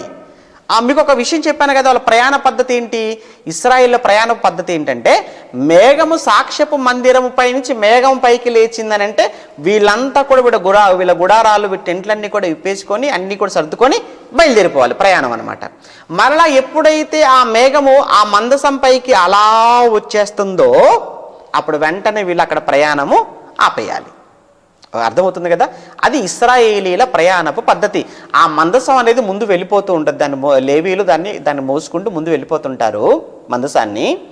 ఎప్పుడైతే మేఘం ఆ మందసం పైకి కమ్ముకుంటుందో వెంటనే వీళ్ళు ఆగిపోతారు. ఎప్పుడైతే ఆ మేఘం పైకి వెళ్ళిపోతుందో అప్పుడు వీళ్ళు ముందుకు వెళ్ళిపోతుంటారు. ఇది ఇశ్రాయేలీల యొక్క ప్రయాణపు పద్ధతి అని నిర్గమాకాండం 40వ అధ్యాయంలో చివరిలో మనం చదువుకున్నాం. ఓకేనా, రైట్. ఇప్పుడు ఇక్కడ మనం చదువుతున్న మాట ఏంటంటే 10వ అధ్యాయం 11వ వచనంలో 2వ సంవత్సరం 2వ నెల 20వ తేదీన మేఘము సాక్ష్యపు మందిరము మీద నుండి పైకెత్తబడిన గనుక ఇశ్రాయేలీలు సీనాయి అరణ్యములో నుండి ప్రయాణము చేయసాగారని స్టార్ట్ అయింది. జర్నీ ఇప్పుడు స్టార్ట్ అయింది అనమాట. అంటే ఇప్పుడు మొదటి అధ్యాయం చూసేద్దాం ఒకసారి. మొదటి అధ్యాయం 1వ వచనం, మొదటి అధ్యాయం 1వ వచనంలో వారు ఐగుప్తు దేశం నుండి బయలు వెళ్ళిన 2వ సంవత్సరము 2వ నెల 1వ తేదీ. ఇక్కడ గమనించండి, ఇది మొదటి తేదీ, 2వ నెల 1వ తేదీ, 2వ సంవత్సరం 2వ నెల 1వ తేదీ. ఇది ఎన్నవ తేదీ, ఎన్నవ నెల, ఇది 2వ నెల 20వ తేదీ. అంటే ఇప్పుడు ఈ మధ్యలో ఉన్నటువంటి ఈ చరిత్ర ఏదైతే ఉందో 1 నుంచి 10 అధ్యాయాల చరిత్ర, ఇది ఎన్ని రోజులకు సంబంధించిందనమాట? 19 రోజులు కదా. ఇదేవి ఇక్కడ మొదటి రోజు అన్నాడు, ఇది 20వ తేదీన స్టార్ట్ అవుతున్నారు. 20వ తేదీన ప్రారంభం, జర్నీ స్టార్ట్ అయింది. అంటే 20వ తేదీకి ముందు రోజు అంటే ఎన్ని రోజులు? 19 రోజులు. అంటే ఈ 19 రోజులకు సంబంధించింది ఈ 10వ అధ్యాయం వరకు ఉన్నటువంటి చరిత్రగా మనం కనబడుతుంది అక్కడ తేటగా. రైట్. ఇక ఈ 10వ అధ్యాయం నుంచి చివరి వరకు ఈ చరిత్ర అంతా కూడా ఎన్ని సంవత్సరాల చరిత్ర చెప్పమంటారా? 10 నుంచి చివరిలో 36 వరకు. అంటే వాళ్ళు యోర్దాను యొక్క నది తీరం లేదా మోయాబు మైదానం, ఎస్పెషల్లీ మోయాబు మైదానం వరకు, యోర్దాను నది అద్దరికి వెళ్ళేంత వరకు ఎంతకాలము అంటే సుమారు 39 సంవత్సరాలు, 39 ఇయర్స్. అంటే ఇప్పుడు ఈ సంఖ్యాకాండంలో ఎన్ని సంవత్సరాల చరిత్ర ఉందన్నమాట? 39 సంవత్సరాల చరిత్ర. ఈ 10 అధ్యాయాలను తీసేస్తే 26 అధ్యాయాలు, అంతే కదా? 36 కదండి మొత్తం సంఖ్యాకాండంలో. 36 అధ్యాయాలు ఉన్నాయంటే ఇందులో 10 అధ్యాయాలు తీసేస్తే 10వ అధ్యాయం ప్రయాణం స్టార్ట్ అవుతుంది సినాయి పర్వతం దగ్గర నుంచి. అప్పుడు మిగతా 26 అధ్యాయాలు. ఈ 26 అధ్యాయాలలో ఎన్ని సంవత్సరాల చరిత్ర ఉందన్నమాట? 39 సంవత్సరాల చరిత్ర 26 అధ్యాయాలలో కనబడుతుంది. అంటే వ్రాయబడినటువంటి కాలాన్ని మనం మాట్లాడుకుంటున్నాం కదా ఇప్పుడు. వ్రాయబడినటువంటి ఈ కాలము ఇది సుమారు 39 సంవత్సరాలలో జరిగినటువంటి చరిత్ర అంతా ఈ సంఖ్యాకాండంలో కనబడుతుంది. అయితే జనరల్గా మనం ఏం మాట్లాడుకుంటున్నాము అని అంటే లెక్కల ప్రకారంగా మనం చూస్తే ఇందులో మీరు 22వ అధ్యాయం 1వ వచనం చూద్దాము ఒకసారి. చూద్దాం ఈ కాలానికి సంబంధించి. 22వ అధ్యాయం 1వ వచనంలో 22వ అధ్యాయం 1వ వచనంలో తరువాత ఇశ్రాయేలీలు సాగి యెరికోకు ఎదురుగా యొర్దాను తీరముననున్న మోయాబు మైదానములో దిగిరి. ఇదండి ఇక్కడికి మోయాబు మైదానములో దిగారు. ఎందుకంటే ఇదే నాకు ఏమంటే బైబిల్లో ఇది వారి యొక్క జర్నీలో, అంటే జర్నీలో అని అంటే ఏంటంటే మోషే గారికి ఇంకా ఇది లాస్ట్ పాయింట్. ఓకేనా? ఈ మోయాబు మైదానములో ఉంటుండగానే మోషే గారు మరలా ఒక్కసారి అంతా కూడా ధర్మశాస్త్రాన్ని అంతటిని వాళ్ళకి తిరిగి ఉపదేశిస్తాడు. అదే ద్వితీయోపదేశ కాండము అని మనం నెక్స్ట్ మాట్లాడుకుంటాం. మనం ఈ మోయాబు మైదానంలో చాలా పెద్ద సభ జరుగుతుంది కదా, చాలా పెద్ద, ఎందుకంటే లక్షల్లో ఉంటారు. సుమారుగా అప్పుడు ఎంతమంది ఉంటారంటే పాత వాళ్ళంతా పోయారండి, పాత వాళ్ళంతా పోయారు, పోతూనే ఉన్నారు. ఇంకా కొత్త జనరేషన్ ఇప్పుడు ఇక్కడ మళ్ళీ కొంతమంది పోతారు, 23, 24, 25 వచ్చేటప్పటికి వెళ్ళిపోతుంటారు కదా. ఇక ఫైనల్గా మనం 26 లెక్కించేటప్పటికి లెక్క 26లో చెప్పుకున్నాం కదా, 26 లెక్క రెండోసారి లెక్క స్టార్ట్ అవుతుంది కదా. ఎక్కడంటే ఇక్కడ ఇక ఈ మోయాబు కంప్లీట్గా మోయాబు మైదానము అని అంటే ఇంకా ఆ మోయాబు మైదానం దాటితే మాకు కనిపించేది ఏంటంటే యోర్దాను అద్దరి. అందుకే ఆ మోయాబు మైదానములో ఉంటుండగానే ఆ పిస్గా కొండ ఒకటి ఉంటుంది, నెబో శిఖరం అంటారు. ఆ పైకి వెళ్ళేస్తే మోషే గారు అక్కడి నుంచి దూరంలో ఉన్న కణాన్ని చూస్తాడు. ఆ తర్వాత ఆయన అక్కడే ప్రాణాలు పోగొట్టుకుంటాడు. ఓకేనా? రైట్. అయితే 22:1, 26:3 ఏమండి 26వ అధ్యాయం 3వ వచనంలో చూసినా కానీ 20 ఏళ్ళు మొదలుకొని పైప్రాయం గల లెక్కింపుడని యెహోవా మోషేకు ఐగుప్తు దేశం నుంచి ఏమంటే వచ్చినటువంటి ఇశ్రాయేలును ఆజ్ఞాపించినట్లు మోషేకు ఇదంతా కూడా యోర్దాను దగ్గర నుండగా, పద చూడండి అక్కడ, యెరికో యొద్దనున్న యోర్దాను దగ్గర నుండగా, యెరికోకు దగ్గరగా ఉన్న యోర్దాను దగ్గర అంటే మోయాబు మైదానం. ఓకే, యోర్దానుకు దగ్గర అంటే యోర్దానుకు అవతల మోయాబు మైదానం. ఆ మోయాబు మైదానం ఉంటుండగా ఏంటంటే ఇక నెక్స్ట్ ఏంటంటే వాళ్ళు యోర్దానును దాటితే యెరికోలో అడుగు పెడతారు.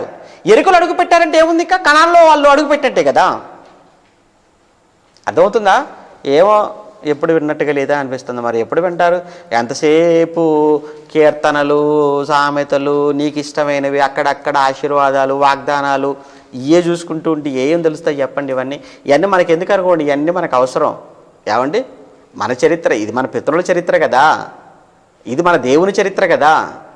ఏమండి, పితరుల చరిత్ర తెలుసుకోవటం అంటే పితరుల చరిత్రతో పాటు మన దేవుని చరిత్ర కూడా తెలుసుకుంటున్నాం కదా, దేవుడు మనసు కూడా తెలుసుకుంటున్నాం కదా, ఆయన యొక్క లక్షణాలు కూడా మనకు అర్థమవుతున్నాయి కదా, ఆయన ప్రేమను కూడా చూస్తున్నాం, ఆయన కోపాన్ని చూస్తున్నాం. ఎవరో మాట్లాడుకుంటారులేండి ఇదంతా మనకి ఎందుకండి అని. ఇదంతా మనకి ఎందుకంటే ఏంటి, మనకి ఎందుకు అని అనుకుంటే ఎందుకు ఇవ్వాలి మనకు? నీకు అర్థమవుతుందా? ఇదంతా మనకి ఎందుకు అంటే, ఇదంతా మనకి ఎందుకు అని నువ్వు అనుకుంటే ఎందుకు ఇచ్చాడు నీకు? ఎందుకు ఇచ్చాడు? ఏమండి, కనీస జ్ఞానం, కామన్ సెన్స్ అంటారు, లేక మాట్లాడేటువంటి మాటలండి. ఇది మనకి ఎందుకండి, ఇది మనకి ఎందుకు అని అనుకుంటే భారతదేశ చరిత్ర నీకు కావాలి, ఆంధ్ర రాష్ట్ర చరిత్ర నీకు కావాలి, తెలంగాణ రాష్ట్ర చరిత్ర కావాలి, ఉద్యోగాల కోసం. మరి పరలోకం కోసం ఈ చరిత్ర అవసరం లేదా నీకు? ఇది అవసరం లేదా? దేవుడు క్రొత్త నిబంధనకు వచ్చిన తర్వాత అవన్నీ వారికి సంభవించారా, అవన్నీ నువ్వు తెలుసుకొని నువ్వు నీకు బుద్ధి రావాలరా నీకు. ఇప్పుడు క్రొత్త నిబంధన చదువుతున్నప్పుడు క్రొత్త నిబంధనలో బిలాము గురించి ఉంటుందండి. ఇప్పుడు మనకు వస్తాడు ఆయన హీరో బిలాము గారు. ఇప్పుడు క్రొత్త నిబంధనలో మనకు ఎక్కడెక్కడ కనబడతాడు బిలాము గారు? ప్రకటన గ్రంథంలో కనబడతాడు బిలాము. ఏమండి, హెబ్రీ పత్రికలోన, యూదా పత్రికలో కనబడతాడు బిలాము. పేతురు పత్రికలో, మన్నించండి హెబ్రీలో కాదు, ఏమన్నా పేతురు గారు రాసినటువంటి 2వ పత్రికలో బిలాము కనబడతాడు, యూదా పత్రికలో బిలాము కనబడతాడు, ప్రకటన గ్రంథంలో బిలాము బోధలు అండి అక్కడ బిలాము కనబడతాడు. ఇంతకు ఏంటి, పేతురు గారు బిలాము గురించి చెప్తున్నాడు, యూదా గారు బిలాము గురించి చెప్తున్నారు, ప్రకటన గ్రంథకర్త యోహాను గారు బిలాము కోసం మాట్లాడుతున్నాడు. ఇంతకు బిలాము ఎవరండి? ఎవరో ఎందుకులే అని అంటే అయిపోద్దా? ఎవరో తెలుసుకోకుండా పాత నిబంధనలకు వెళ్తే తప్ప నీకు ఆయన ఎవడో తెలియదు, ఆడి చరిత్ర ఏంటో తెలియదు. అది తెలిస్తే కానీ ఇక్కడ నీకు ఆ విషయం నీకు అర్థం కాదు. యేసుక్రీస్తుల వారు ఒక విషయం మాట్లాడాడండి ఆయన ఉన్న కాలంలో. లోతు భార్యని మీరు జ్ఞాపకం చేసుకోండి అన్నాడండి. అసలు లోతు ఎవరో తెలియక, ఆయన భార్య ఏంటో తెలియక, ఆవిడ క్యారెక్టర్ ఏంటో తెలియకపోతే నీకు ప్రభు చెప్పిన సందర్భం నీకు ఏమర్థమవుతుంది చెప్పు? అంటే అక్కడ యేసుక్రీస్తుల వారి మాటలు నీకు అర్థం అవ్వాలి అని అంటే ఖచ్చితంగా నీకు పాత నిబంధనలో ఉన్న సందర్భాన్ని నీకు తెలియాలి కదా కంప్లీట్గా. అది తెలియకపోతే ప్రభు బోధలు ఎలా అర్థమవుతాయి నీకు? ప్రభు చెప్పాలనుకున్న విషయం మనకు ఎలా అర్థమవుతుంది అక్కడ? అలానే పౌలు గారు మాట్లాడిన మాటలు ఎన్నో కోట్ చేస్తూ మాట్లాడాడు పాత నిబంధనలో. ఆ పాత నిబంధనలో మాట్లాడిన సంగతులు మనకు తెలిస్తేనే క్రొత్త నిబంధనలో ఈ విషయం నీకు అర్థమవుతాయి. అఫ్కోర్స్ మనం పాటించవలసింది పరిపూర్ణమైనది, సంపూర్ణమైనది క్రొత్త నిబంధన కాదంటం లేదు. కానీ దానిని ఇంకా లోతుగా మనకు అర్థం అవ్వాలంటే క్రొత్త నిబంధన, అందులో ఇంకా మనం వేరుపారిన వారంగా మనం మారిపోవాలి అని అంటే, ఇంకా నాటబడిన వారంగా ఉండాలంటే ఆ వాక్యం మన హృదయాలలో, ఖచ్చితంగా దానికి ఈ పాత నిబంధన బేస్ అది. దాని మీదనే కదా క్రొత్త నిబంధన వచ్చింది, దాని నుంచే కదా క్రొత్త నిబంధన వచ్చింది. అసలు క్రొత్త నిబంధన ఎందుకు వచ్చింది, క్రొత్త నిబంధన ఎలా వచ్చిందని ఒక పాఠం కూడా ఉంది, మీరు అది వినండి. క్రొత్త నిబంధన ఎందుకు, అసలు క్రొత్త నిబంధన మనకి ఎలా వచ్చింది, క్రొత్త నిబంధన మనం ఎందుకు చదువుకోవాలి, క్రొత్త నిబంధన వెనకాల ఉన్నటువంటి ప్రవచనం ఏమైనా ఉందా అనే విషయాలు ఆల్రెడీ మాట్లాడాను. ఎందుకంటే ఏంటో అసూయతో మాట్లాడతారా, ద్వేషంతో మాట్లాడతారో తెలియదు, పగతో మాట్లాడతారో తెలియదు, ఏంటో అర్థమవుదండి. పనికి మాలిన మాటలు మాట్లాడి చెరుపుతుంటారు కొంతమంది, మనసులు చెరిపేస్తుంటారు పాపం. అమాయకులు పిల్లల మనసుల్లో మనస్తత్వాలు ఎందుకు, ఏం చెప్తున్నాం మనం, ఏది చెప్పినా కానీ ఏమంటే మనకు మీకు బుద్ధి కలగాలనే కదా మాట్లాడుతున్నాం, మీకు జ్ఞానం రావాలనే కదా మాట్లాడుతున్నాను.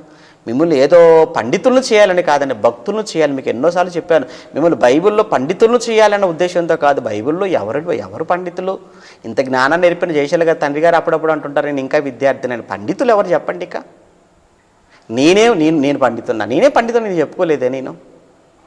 మనం పండితులమా? మనం పండితులం కావాలని కాదు మన బైబిల్ చదువుకోవాల్సింది, భక్తులంగా మారాలి అని, దేవుడు అంటే ఇంకా భయపడాలి అని, దేవుడి పట్ల ఇంకా మనకు భక్తి పెరగాలి అని, దేవుడికి దగ్గర అవ్వాలి, పరలోకానికి చేరువవ్వాలి, ఏ క్షణాన మరణించినా ఆయన ఉన్న లోకానికి వెళ్ళిపోగలనని నమ్మకం నీలో కలగాలి అని ఎన్నో ఆలోచనలు. అంతే తప్ప వేరే ఉద్దేశం ఏమీ లేదండి. అనవసరంగా ఎందుకు పిల్లల మనసులను, అమాయకుల మనసులను చెరపకండి. మనకు అవసరం లేదు, నేర్చుకోవాల్సిన పని లేదనుకుంటే దేవుడు చెప్పడు కదా. ఎప్పుడో షాజహాన్ నీకు అవసరమా చెప్పు, షాజహాన్ చరిత్ర, అక్బర్ చరిత్ర నీకు అవసరమా చెప్పు, శ్రీకృష్ణదేవరాయల చరిత్ర అవసరమా? చదువుకోవట్లేదు ఈరోజు నువ్వు. అవి మనకు పెద్దగా ఏం ఉపయోగపడతాయి చెప్పండి అవి. కానీ బైబిల్లో ఉన్న చరిత్ర ప్రతి మనిషి జీవితాన్ని మార్చడానికి, ప్రతి మనిషిని దేవుని వైపు మళ్లించడానికి, సత్యాన్ని వైపు నడిపించడానికి, ప్రతి మనిషిలో నైతిక విలువలు పెంపొందించడానికి ఉపయోగపడుతుంది బైబిల్ చరిత్ర. ఈ చరిత్ర కావాలి మనకు. అసలు ఎవరిలా ఉండాలి, ఎవరిలా ఉండకూడదు, ఏది చేయాలి, ఏది చేయకూడదు, ఏది చేస్తే ఆశీర్వాదం, ఏది చేస్తే శాపం, ఈ సంగతులు తెలియాలి అని అంటే ఖచ్చితంగా నువ్వు తెలుసుకోవాల్సింది ఈ చరిత్ర తెలియాలి కదా. పాత నిబంధనలో ఇది భాగం కదా, 66 పుస్తకాలలో భాగమే కదా మనం మాట్లాడుకుంటున్నాం. ఈ 66 పుస్తకాల పక్కన పెట్టి ఎక్కడికో వెళ్ళి ఏదో చరిత్ర, ఎవడో చరిత్ర మనమే మాట్లాడుకోవట్లేదే. ఏమండి, ఇక్కడ ఎక్కడ వ్రాయబడినది లేదా ఇది రాయబడిన కాలాన్ని మనం మాట్లాడుకుంటున్నాం కదా, రాయబడినటువంటి కాలాన్ని మనం మాట్లాడుకుంటున్నాం, రాయబడినటువంటి స్థలాన్ని కూడా మనం మాట్లాడుకుంటాం. ఎందుకంటే ఇక ఫైనల్కి ఇక్కడ రాగానే, ఆ మోయాబు మైదానానికి రాగానే మళ్ళీ 2వ మారు లెక్కించు అన్నాడు. అదే యోర్దానుకు అద్దరిన జరిగేటువంటి ఆ లెక్కగా ఇక్కడ మనం చూస్తున్నాం. ఓకేనా? ఇక 33 ఇంకొక మాట కూడా చూస్తారా? 33 ఇదే సంఖ్యాకాండం 33వ అధ్యాయం 50వ వచనం అనుకుంటాను చూడండి. 33వ అధ్యాయం 50వ వచనం. ఎరికో వద్ద అనగా యోర్దానుకు సమీపమైన మోయాబు మైదానములలో యెహోవా మోషేకు ఇలాగ సెలవిచ్చెను. అక్కడ లేవేకాండమంతా కూడా సీనాయి కొండ దగ్గర దేవుడు చెప్పాడు, రాసేసాడు. ఇది ఇక్కడ మోయాబు మైదానం. ఈ మోయాబు మైదానంలోనే అంతా రాసేసాడు. అంతా రాసిన తర్వాత మళ్ళీ ఒకసారి అందరికీ వివరించి చెప్తుంటాడు, చరిత్ర అంతా చెప్తాడు అక్కడ ఉన్న వాళ్ళకి, కొత్త తరానికి. అదే మనం ద్వితీయోపదేశకాండం మాట్లాడుకుంటారు, ముందే చెప్పేశాను కదా. అంటే మొత్తానికి వ్రాయబడిన కాలం ఏంటంటే, ఇదిగో ఈ ప్రయాణంలో ఎక్కడి వరకు వచ్చారు, మోయాబు మైదానం వరకు వచ్చారు. ఈ మోయాబు మైదానంలో ఉంటుండగా దీన్ని రాసేసాడు. ఇక టైం అంటావా, స్పెసిఫిక్ టైం ఏంటంటే ఆల్మోస్ట్ ఏంటంటే మనం చెప్పుకునేటువంటి రెగ్యులర్గా మనం ప్రతి బుక్లో మనం చెప్పుకునే కాలమే క్రీస్తుకు పూర్వం 1440 నుంచి 1400 సంవత్సరాలు. అంటే ఈ 40 ఏళ్ళ కాలము, ఈ ప్రయాణ కాలము.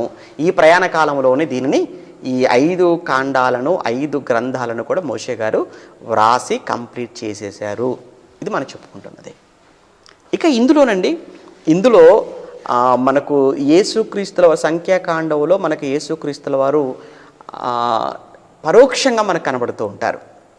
ఎలా అంటే అందులో ఒక ఎగ్జాంపుల్ మనం చూసాం. ఇప్పుడు ఏంటంటే మోషే అరణ్యములో సర్పమును ఏలాగు ఎత్తెనో, ఆ పదం ఏలాగు ఎత్తెనో అని మాట్లాడుతూ వెంటనే అలాగే 3వ అధ్యాయం యోహాను సువార్త 14లో అలాగే విశ్వసించు ప్రతి వాడును నశింపక ఆయన ద్వారా నిత్య జీవము పొందునట్లు, విశ్వసించు ప్రతి వాడును నిత్య జీవము పొందునట్లు మనిషి కుమారుడు ఎత్తబడతాడు అన్నాడు. చూసారా? అంటే ఆ రోజు ఎత్తబడిన సర్పము ఎలానో ఈరోజు మనిషి కుమారుడు కూడా ఎత్తబడతాడు. ఆ రోజు కాటు వేయబడిన వాడు ఆ సర్పం, ఎత్తబడిన సర్పాన్ని చూస్తే ఎలా అయితే బ్రతుకుతాడో, ఈరోజు ఎత్తబడిన మనిషి కుమారుడైన యేసుక్రీస్తునందు విశ్వాసం ఉంచితే తప్ప ఈరోజు నీకు బ్రతుకు లేదు. అంటే ఆ రోజు ఎత్తబడిన సర్పానికి ఇక్కడ యేసుక్రీస్తు ఎత్తబడటానికి పోలికగా ఇక్కడ మనకు ప్రభువుల వారే మాట్లాడుతూ ఉండడాన్ని బట్టి మనం చూస్తున్నాం. అంటే సంఖ్యాకాండంలో ప్రభువు కనపడుతున్నాడు యేసుక్రీస్తు, అంతే కదా. అలానే మన్నాను తిన్నారు ఇక్కడ సంఖ్యాకాండంలో మన్నాను వారు ఆహారంగా భుజించారు అని. ఇక్కడికి వచ్చేటప్పటికి యేసుక్రీస్తుల వారు యోహాను సువార్తలో మాట్లాడుతున్నప్పుడు మరుగైన మన్నా, నన్ను మీరు భుజించండి, నేను మీకు ఆహారము, యేసుక్రీస్తు వారు మాట్లాడిన మాటలండి. అలానే వాళ్ళ బండలోని నీళ్లు త్రాగిరి అన్నాడు. ఇక్కడికి వచ్చరికి ఆ బండ ఎవరో కాదు, ఆ బండ క్రీస్తే అంటాడు పౌలు గారు కొరింథీ పత్రికలో.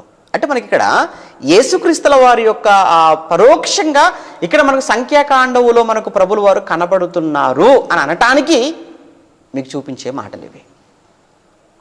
ఓకే, ఆహారముగా మన్నాగా, బండ నీళ్లుగా, అక్కడ ఎత్తబడినటువంటి సర్పం, ఎత్తబడినటువంటి యేసుక్రీస్తుల వారు. ఈ పోలికలు మనకు కనబడుతూ ఉన్నాయి సంఖ్యాకాండంలో.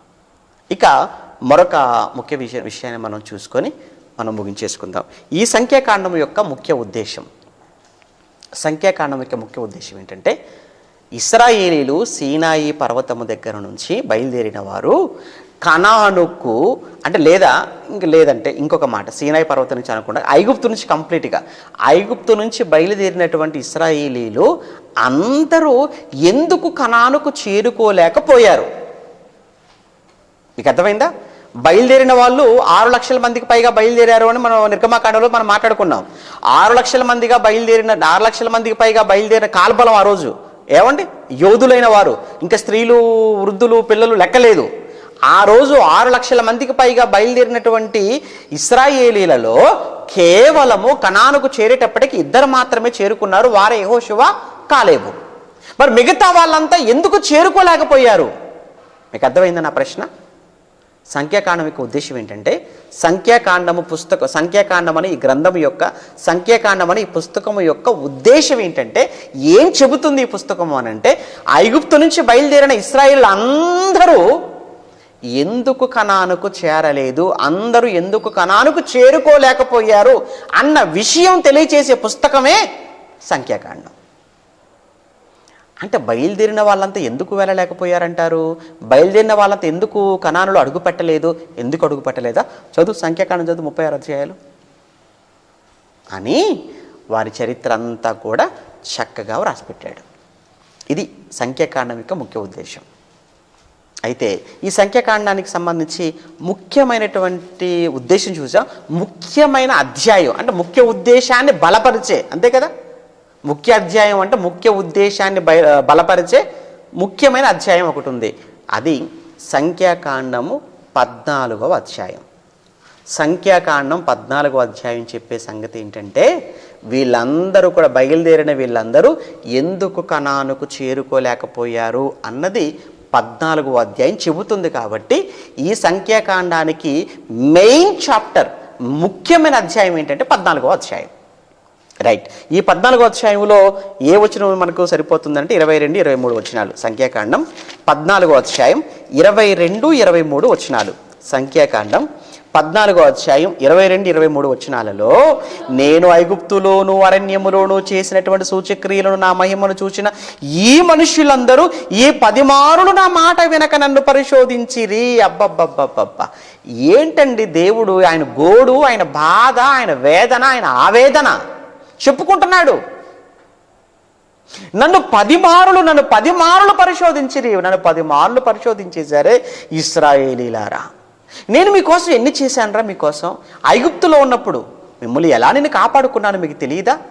మిమ్మల్ని బాధించినా, మిమ్మల్ని విసిగించినా, మిమ్మల్ని బానిసలుగా చేసుకున్నా, దాసులుగా మిమ్మల్ని అణిచివేసిన, ఒకనాడు ఐగుప్తులైన వారందరినీ కూడా ఎలా హింసించానో, వాళ్ళ మీదకి ఎలా తెగులు రప్పించేశానో, వాటిలో ఏ ఒక్క తెగులు కూడా మీ గుడారములను సమీపించకుండా వారి మధ్య నుంచి మిమ్మల్ని ఎలా వేరు చేశానో, మిమ్మల్ని ఎలా నేను కాపాడుకున్నానో, అక్కడ నుంచి మిమ్మల్ని ఎలా నేను ఎర్ర సముద్రాన్ని దాటించానో, అలా దాటించిన నేను ఇక్కడ వరకు మిమ్మల్ని తీసుకొని వచ్చిన విషయంలో ఏ రోజు కూడా ఆహారానిక, ఏ రోజు కూడా నీళ్ళక, దేనికి లోటు రాకుండా, లోటు లేకుండా, మీరు వేసుకున్న బట్టలు మాసిపోకుండా, కాళ్ళకు వేసుకున్న చెప్పులు అరిగిపోకుండా, పగటిపూట ఎండ దెబ్బ లేకుండా మేఘస్తంభాన్ని పెట్టి, రాత్రి కాగానే అగ్నిస్తంభాన్ని పెట్టి, అబ్బా మీ విషయంలో ఎన్ని జాగ్రత్తలు మీకోసం నేను తీసుకున్నాను, ఎన్నో జాగ్రత్తలు నేను మీకోసం తీసుకొని, చంటి పిల్లల్లా నిన్ను మిమ్మల్ని ఎత్తుకొని చంకన నేను మిమ్మల్ని తీసుకొని వస్తే మీరు ఈరోజు నన్ను నమ్మకుండగా మారిపోయారు, అవిధేయులుగా మారిపోయారు, అవిశ్వాసులుగా మారిపోయారు.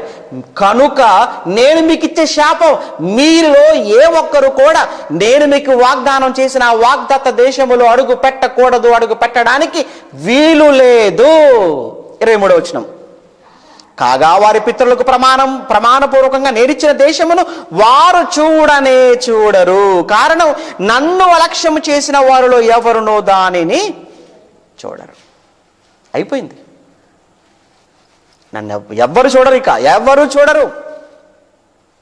ఇదండి 14. ఎందుకంటే మనం రేపు చాలా వివరంగా మాట్లాడుకుంటాం. రేపు చాలా మీరు మిస్ అయిపోతారు. రేపు చూడకపోతే మీరు చాలా మిస్ అయిపోతారు. రేపు ఈరోజు చూసిన మీరు రేపు ఖచ్చితంగా చూడాలి. రేపు చూస్తేనే తప్ప అసలు ఈ 36 అధ్యాయాల్లో ఉన్నటువంటి సంగతి ఏంటి, ఈ సంఖ్యాకాండం యొక్క ముఖ్యమైన ఉద్దేశాలు ఏంటి అనేది రేపు అయితేనే కానీ మీకు మొత్తం కూడా ఓపెన్ కావు. ఈరోజంతా పైపైన మాట్లాడుకునేవి మనమంతా కూడా కేవలం మనం ఇంకా పుస్తకం లోపలికి వెళ్ళి మనం మాట్లాడుకోలేదు కనుక రేపు ఖచ్చితంగా మీరు వినవలసిందే. ఈ 14, 22, 23 వచనాల్లో ఉన్నటువంటి ఈ చరిత్ర మీకు తెలియాలి అంటే 13లోకి వెళ్ళి మనం చదువుకోవాలి. సమయం లేదు కదా. ఇప్పుడు దాన్ని కదిలిస్తే నేను ఇంకా మళ్ళీ ముందుకు 12కి వెళ్ళి కదిలించాలి. కనుక ఇవన్నీ కూడా ఒకదానితో ఒకటి లింకప్ అయి ఉన్నాయి భాగాలు కనుక రేపు ఖచ్చితంగా మీరు వినవలసిందే. రేపు వింటేనే తప్ప. ఎందుకంటే మీరు చాలామంది కూడా కోరుకునేది ఏంటంటే 2 భాగాలుగా చెప్పండి అని మీరు అంటున్నారు కనుక ఇలా అయితే చాలా సులువుగా ఇంకా మాకు అర్థమవుతుందని మీరందరూ కూడా రిక్వెస్ట్ చేస్తున్నారు కాబట్టి ప్రతి పుస్తకాన్ని 2 భాగాలుగా మాట్లాడుతున్నాను. కనుక ఈ రోజుకు ఈ మొదటి భాగంలో పేరు ఎలా వచ్చిందో చూశారు, రచయిత ఎవరో చూశారు, ఎప్పుడు రాయబడిందో చూశారు, ఇందులో యేసుక్రీస్తుల వారికి సంబంధించిన మాటలు మీరు చూశారు. ఆ తర్వాత ఇందులో ఇంకా ఉద్దేశం, ముఖ్యంగా సంఖ్యాకాండం యొక్క ఉద్దేశాన్ని మీరు చూశారు. ఇంకొక విషయం ఏంటంటే ఇందులో మనకు ఈ సంఖ్యాకాండంలో 36 అధ్యాయాలలో మనకు ప్రధానంగా కనిపించే వ్యక్తులు కొంతమంది ఉన్నారు, ప్రధానమైన వ్యక్తులు. ఓకే, ఈ ప్రధానమైన వ్యక్తులు ఎవరట? నెంబర్ 1 అంటే మెయిన్ హీరో అనుకోండి మీరు. ఓకేనా, మెయిన్ హీరో మోషే గారు. సెకండ్ హీరో అంటే మోషే గారి తర్వాత అనమాట ఎవరు? అహరోను. ఆ తర్వాత థర్డ్ క్యారెక్టర్ వచ్చేసి మిరియాము, 4th యెహోషువ, 5th Caleb, 6th Eliezer, 7th కోరహు, ఆ తర్వాత బిలాము. ఓకే, ఈ మెయిన్ క్యారెక్టర్స్ అండి మనకు సంఖ్యాకాండంలో కనిపించే ప్రధాన పాత్రధారులు కదా, మెయిన్ క్యారెక్టర్స్ అన్నమాట ఇవి. అయితే ఈ మెయిన్ క్యారెక్టర్స్ అన్ని ఎక్కడెక్కడ జరిగాయి? మరి ఈ సంఖ్యాకాండ చరిత్ర అంతా లొకేషన్స్ ఏంటి మీకు తెలియాలి కదా. హీరో అన్నప్పుడు లొకేషన్ ఉండాలి కదా, మరి షూట్ అన్నప్పుడు లొకేషన్ ఉండాలి కదా. ఈ లొకేషన్ ఎక్కడెక్కడ షూట్ జరిగింది ఈ సంఖ్యాకాండం మీకు తెలియాలి అని అంటే, ఈ సంఖ్యాకాండం యొక్క లొకేషన్ షూట్ మోడ్ మీకు తెలియాలంటే నెంబర్ 1 సీనాయి పర్వతం. మొదటి 10 అధ్యాయాల వరకు అక్కడే ఉన్నారని మనం చెప్పుకున్నాం కదా, సీనాయి పర్వతం. నెంబర్ 2 కనాను. ఏంటి కనానికి వెళ్ళారా? వెళ్ళారు. ఎవరు వెళ్ళారు? ఎంతమంది వెళ్ళారు? ఎందుకు వెళ్ళారు? రేపు కనాను. Next Kadesh Barnea. తర్వాత 4th హోరేబు కొండ. 5th మోయాబు మైదానం. కనుక ఈ 5 లొకేషన్స్లో షూట్ జరిగింది కనుక ఈ 5 లొకేషన్స్లో ఇప్పుడు పైన చెప్పుకున్నటువంటి వీళ్ళంతా ఈ పాత్రధారులందరూ కూడా కలిస్తే మనకు కనిపించేటువంటి ఫిలిం ఏంటంటే సంఖ్యాకాండం. ఓకే, అయితే ఈ సంఖ్యాకాండంలోని 36 అధ్యాయాలను మనం ఎన్ని భాగాలుగా మనం చేసుకోవాలి, దీన్ని మనం ఇంకా ఎలా చాలా ఈజీగా మనం అర్థం చేసుకోవాలి, ఎలా దీన్ని అన్నింటినీ కూడా మనం జ్ఞాపకం పెట్టుకోవాలి అని అంటే రేపు వరకు మీరందరూ కూడా వెయిట్ చేయండి. వీలోపు మీరు వీలవుతే సంఖ్యాకాండాన్ని మీరు చదువుకొని రేపు లైవ్కు మీరు వచ్చారనుకోండి, నేను చెప్పేవి చాలా సులువుగా ఇంకా చాలా తేలికగా మీకు అర్థమయ్యే అవకాశం ఉంటుంది. ఫోన్లే ఉన్నాడు కదా ఆయన చెప్పుకుంటానులే అని మాత్రం మీరు అనుకోకండి. మీరు కూడా చదువుకోండి, మీరు చదవండి, మీరు చదువుకొని వచ్చారనుకోండి ఇంకా బాగా అర్థమవుతుంది కదా. చెప్పింది విన్నారు. ఇప్పుడు విన్న వాళ్ళందరూ కూడా రేపు ఉదయం పూట 9 గంటలకు అడిగే ప్రశ్నలకు సమాధానాలు పంపడానికి మీరు సిద్ధంగా ఉండండి. చాలామంది కొంతమంది నాకు మెసేజ్లు పెడుతున్నారు, మేము ఎలా ఎగ్జామ్ రాయాలి. మీరు ఎగ్జామ్ రాయాలి అని అంటే మొట్టమొదట మీ వాట్సాప్ నెంబర్ ఏదైతే ఉందో మీ వాట్సాప్ నెంబర్ నుంచి మీ పేరు, మీ ఊరు, మీకు స్క్రీన్ మీద చూపించే నెంబర్లకు పెట్టండి. మమ్మల్ని గ్రూప్లో యాడ్ చేయమని వాళ్ళు వెంటనే మిమ్మల్ని గ్రూప్లో యాడ్ చేస్తారు, బైబిల్ వాళ్ళ గ్రూప్లో యాడ్ చేస్తారు. అలా యాడ్ అయి ఉంటేనే కానీ ప్రశ్నలు అనేవి మీకు రావు. ఉదయం 9 గంటలకు మీరు ఆ గ్రూప్లోకి వెళ్ళగానే ప్రశ్నలు కనబడతాయి. ఆ ప్రశ్నలకు మీరు ఒక 1 అవర్లోనే మీరు సమాధానాలు రాసి మరలా తిరిగి ఆంధ్ర వాళ్ళకు ఒక నెంబర్ ఇచ్చాం, తెలంగాణ వాళ్ళ మిగతా రాష్ట్రాల్లో ఉన్న వాళ్ళకి ఒక నెంబర్ ఇచ్చాం. ఆ 2 నెంబర్లకు మీరు పంపించేస్తే సాయంకాలానికి రిజల్ట్స్ అనేవి ఏ రోజు ఆ రోజు అనౌన్స్ చేస్తుంటాం. ఓకే, కొత్తగా చూసేవాళ్ళు ఇప్పుడే చూస్తున్నట్లయితే మీకు నోటిఫికేషన్స్ రావాలన్నా ఎప్పటికప్పుడు అప్డేట్స్ అన్నీ మీకు తెలియాలి మన ఛానల్ ద్వారా అనుకుంటే ఖచ్చితంగా ఛానల్ మీరు సబ్స్క్రైబ్ చేయటం, లైక్ చేయటం, కామెంట్ చేయటం కూడా మీరు మర్చిపోకండి. ఇవి రెగ్యులర్గా మీరు రోజు చేయవలసినటువంటి కార్యక్రమాలు. కొత్త వాళ్ళకి తెలియచేయండి. బైబిల్ ఇప్పుడిప్పుడే నేర్చుకుంటున్న వాళ్ళు, నేర్చుకోవాలని ఆశ కలిగిన వాళ్ళు, భవిష్యత్తులో సేవకులుగా మారాలనుకునే వాళ్ళు మీరందరూ కూడా తప్పనిసరిగా మీ అందరికీ ఉపయోగకరమైన అవసరమైనటువంటి పాఠాలు కనుక ఇవన్నీ తప్పనిసరిగా నేర్చుకోవడానికి ప్రయత్నం చేయండి. వాళ్ళందరినీ కూడా ఇందులో బైబిల్ వరల్డ్ ఫ్యామిలీలో మెంబర్స్గా చేయవలసిందిగా మిమ్మల్ని అందరినీ కూడా కోరుకుంటున్నాను. ఓకే, మరి నిన్న జరిగినటువంటి ఎగ్జామ్ దానికి సంబంధించినటువంటి రిజల్ట్స్ అనౌన్స్ చేస్తున్నాను, దయచేసి గమనించండి. ఎగ్జామ్ నెంబర్ 10 ఏమంటే లేవియా కాండానికి సంబంధించినటువంటి పరిచయం. మొత్తం రాసినటువంటి వాళ్ళు ఎంతమంది ఉన్నారట? అబ్బో, very good, God bless you. రాసిన వాళ్ళందరినీ అభినందిస్తున్నాను. 191 మంది రాశారటండి, చాలా సంతోషం. అందులో మొదటి ప్లేస్, ఫస్ట్ ప్లేస్లో ఉన్న వాళ్ళందరూ కూడా ఎంతమంది ఉన్నారు? ఫస్ట్ ప్లేస్లో 108 మంది. 108 మంది ఫస్ట్ ప్లేస్లో ఉన్నారట. వీళ్ళందరికీ కంగ్రాచులేషన్ తెలియజేస్తున్నాను. అలానే సెకండ్ ప్లేస్లో ఉన్న వాళ్ళందరినీ కూడా మనస్ఫూర్తిగా అభినందిస్తున్నాను. అలానే అటెంప్ట్ చేశారు చూసారా, వాళ్ళని కూడా ప్రత్యేకంగా నేను అభినందిస్తున్నాను మనస్ఫూర్తిగా. అటెంప్ట్ చేసిన వాళ్ళని కూడా మనస్ఫూర్తిగా అభినందిస్తున్నాను. మీరందరూ కూడా మాటకు స్పందించి మీరందరూ కూడా పంపడం చాలా సంతోషం. వాక్యం పట్ల, జ్ఞానం పట్ల, దేవుని మాటలు నేర్చుకోవాలని మీరు చూపుతున్న ఆసక్తికి నేను చాలా సంతోషపడుతున్నాను. ఓకే, మరి ఫస్ట్ ప్లేస్లో ఉన్న వాళ్ళవి 10 కరెక్ట్గా రాసి పంపించిన వాళ్ళ పేర్లు నేను చదువుతున్నాను. ముందుగా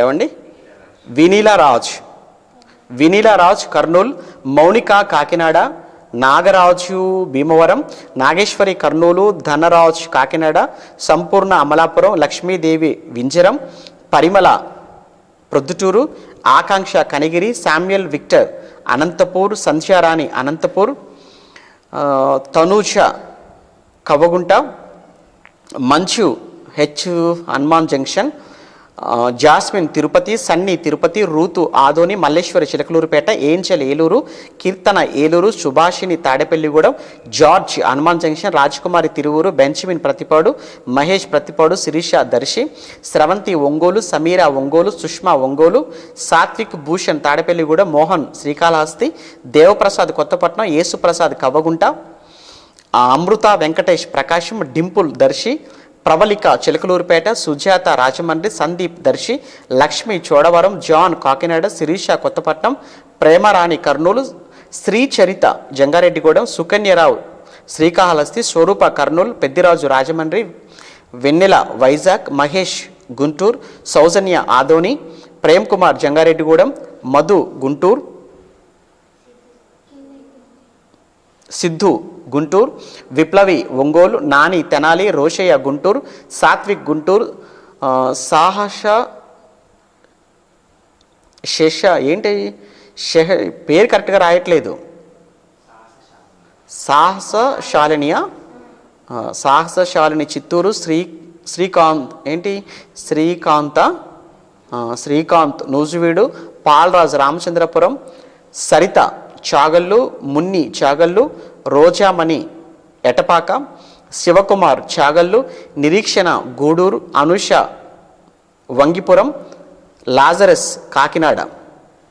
okay, Mary Yesu Narasaraopet, Anusha Thakkellapadu, Balaram Naik Kadapa, Daya Vizag, Anusha Kothapatnam, Anil Kumar Nagulapadu, Srinivasarao Rajahmundry, Akshay Guntur, Soni Karnataka, Neelima Madhira, Anandi Bengaluru, Prabhudas Karnataka, Hemalatha Bengaluru, Snehitha Khammam,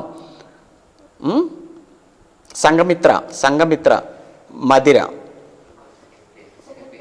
okay, Prabhudas Khammam, Vikashini Khammam, Akanksha Khammam, Sugnanam Bhimavaram, Aruna Rajesh Rajahmundry, Kumari Manmadharao Khammam, Reena Khammam, Karuna Kurnool, Swapna Khammam, Badesab Sidrampur, Mahesh Kumar Khammam, Nikhita Nalgonda, Sudheer Hyderabad, Pawan Khammam, కవిత బెంగళూరు, సంచన ఖమ్మం, సురేష్ బాబు రాజమండ్రి, గోపి హైదరాబాద్, శారద హైదరాబాద్, పుష్ప రాజ్య నల్లగొండ, రోజామణి భద్రాచలం, లక్ష్మీ విక్టర్ భద్రాచలం,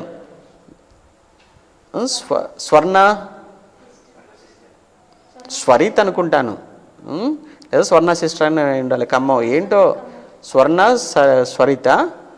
ఓకే, వేరుగా రాశారా, ఒకరిగా రాశారా, క్లియర్గా రాయండిరా. బేబీ మధిర, అవినాష్ కుమార్ వెలుగోడు, రాహేల్ మధిర, లేయా మధిర, లక్ష్మీమోహన్ అశ్వాపురం. ఓకే, సెకండ్ ప్లేస్లో ఉన్న వాళ్ళు 43 మంది ఉన్నారు.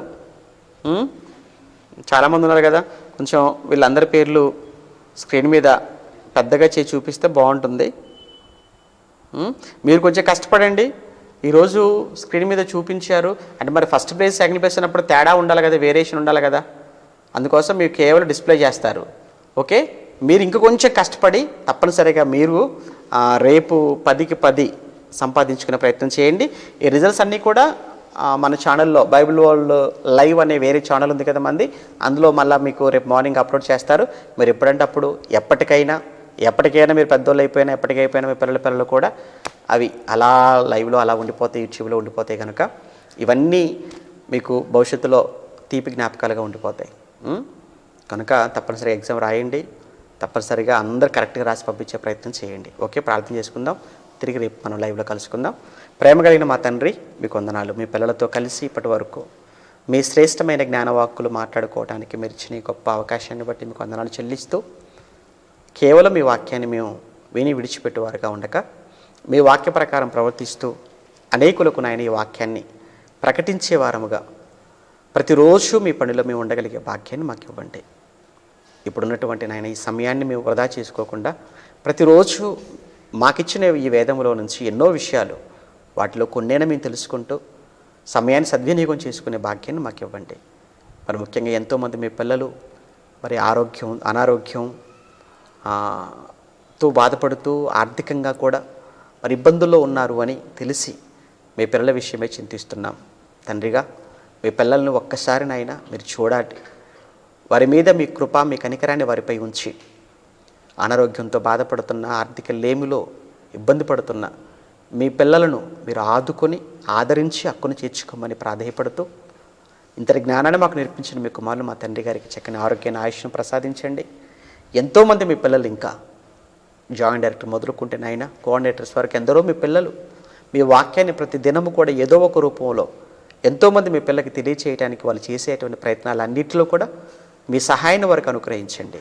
మీ బిడ్డలకు కావలసిన జ్ఞానాన్ని, జ్ఞాపక శక్తిని, బలాన్ని మీ వాక్యములో ఇంకా ఆత్మీయంగా ఎన్నో విషయాలు మీ పిల్లలు తెలుసుకొని అనేక మంది మీ పిల్లలకు మీ జ్ఞానాన్ని పంచేవారుగా మీ పిల్లలను మీకోసం వాడుకొని నిలబెట్టుకోనమని, వారికి ఉన్నటువంటి నేను సమస్యల్లో నుంచి కూడా మరి మీ పిల్లలు మీరు కాపాడి వారికి కావలసినటువంటి నాయన మరి వనరులన్నింటినీ కూడా మీరు సమకూర్చి మీరే వారిని ఆదరించమని ప్రార్థిస్తూ తిరిగి రేపటి దినాన మళ్ళా లైవ్ ద్వారా మీ వాక్యాన్ని వినటానికి సహాయం చేయమని క్రీస్తున్నామని ప్రార్థన మీకు సమర్పిస్తున్నాము తండ్రి. ఆమెను మన తండ్రి అయిన దేవుని ప్రేమ, కుమారుడైన యేసుక్రీస్తుల వారి కృప, పరిశుద్ధాత్మని యొక్క అన్నింటి సహవాసం ఇప్పుడు ఎల్లప్పుడు సదాకాలం మనందరికీ తోడే నడిపించును గాక. ఆమెన్. ఓకే, అందరికీ వందనాలండి. Thank you.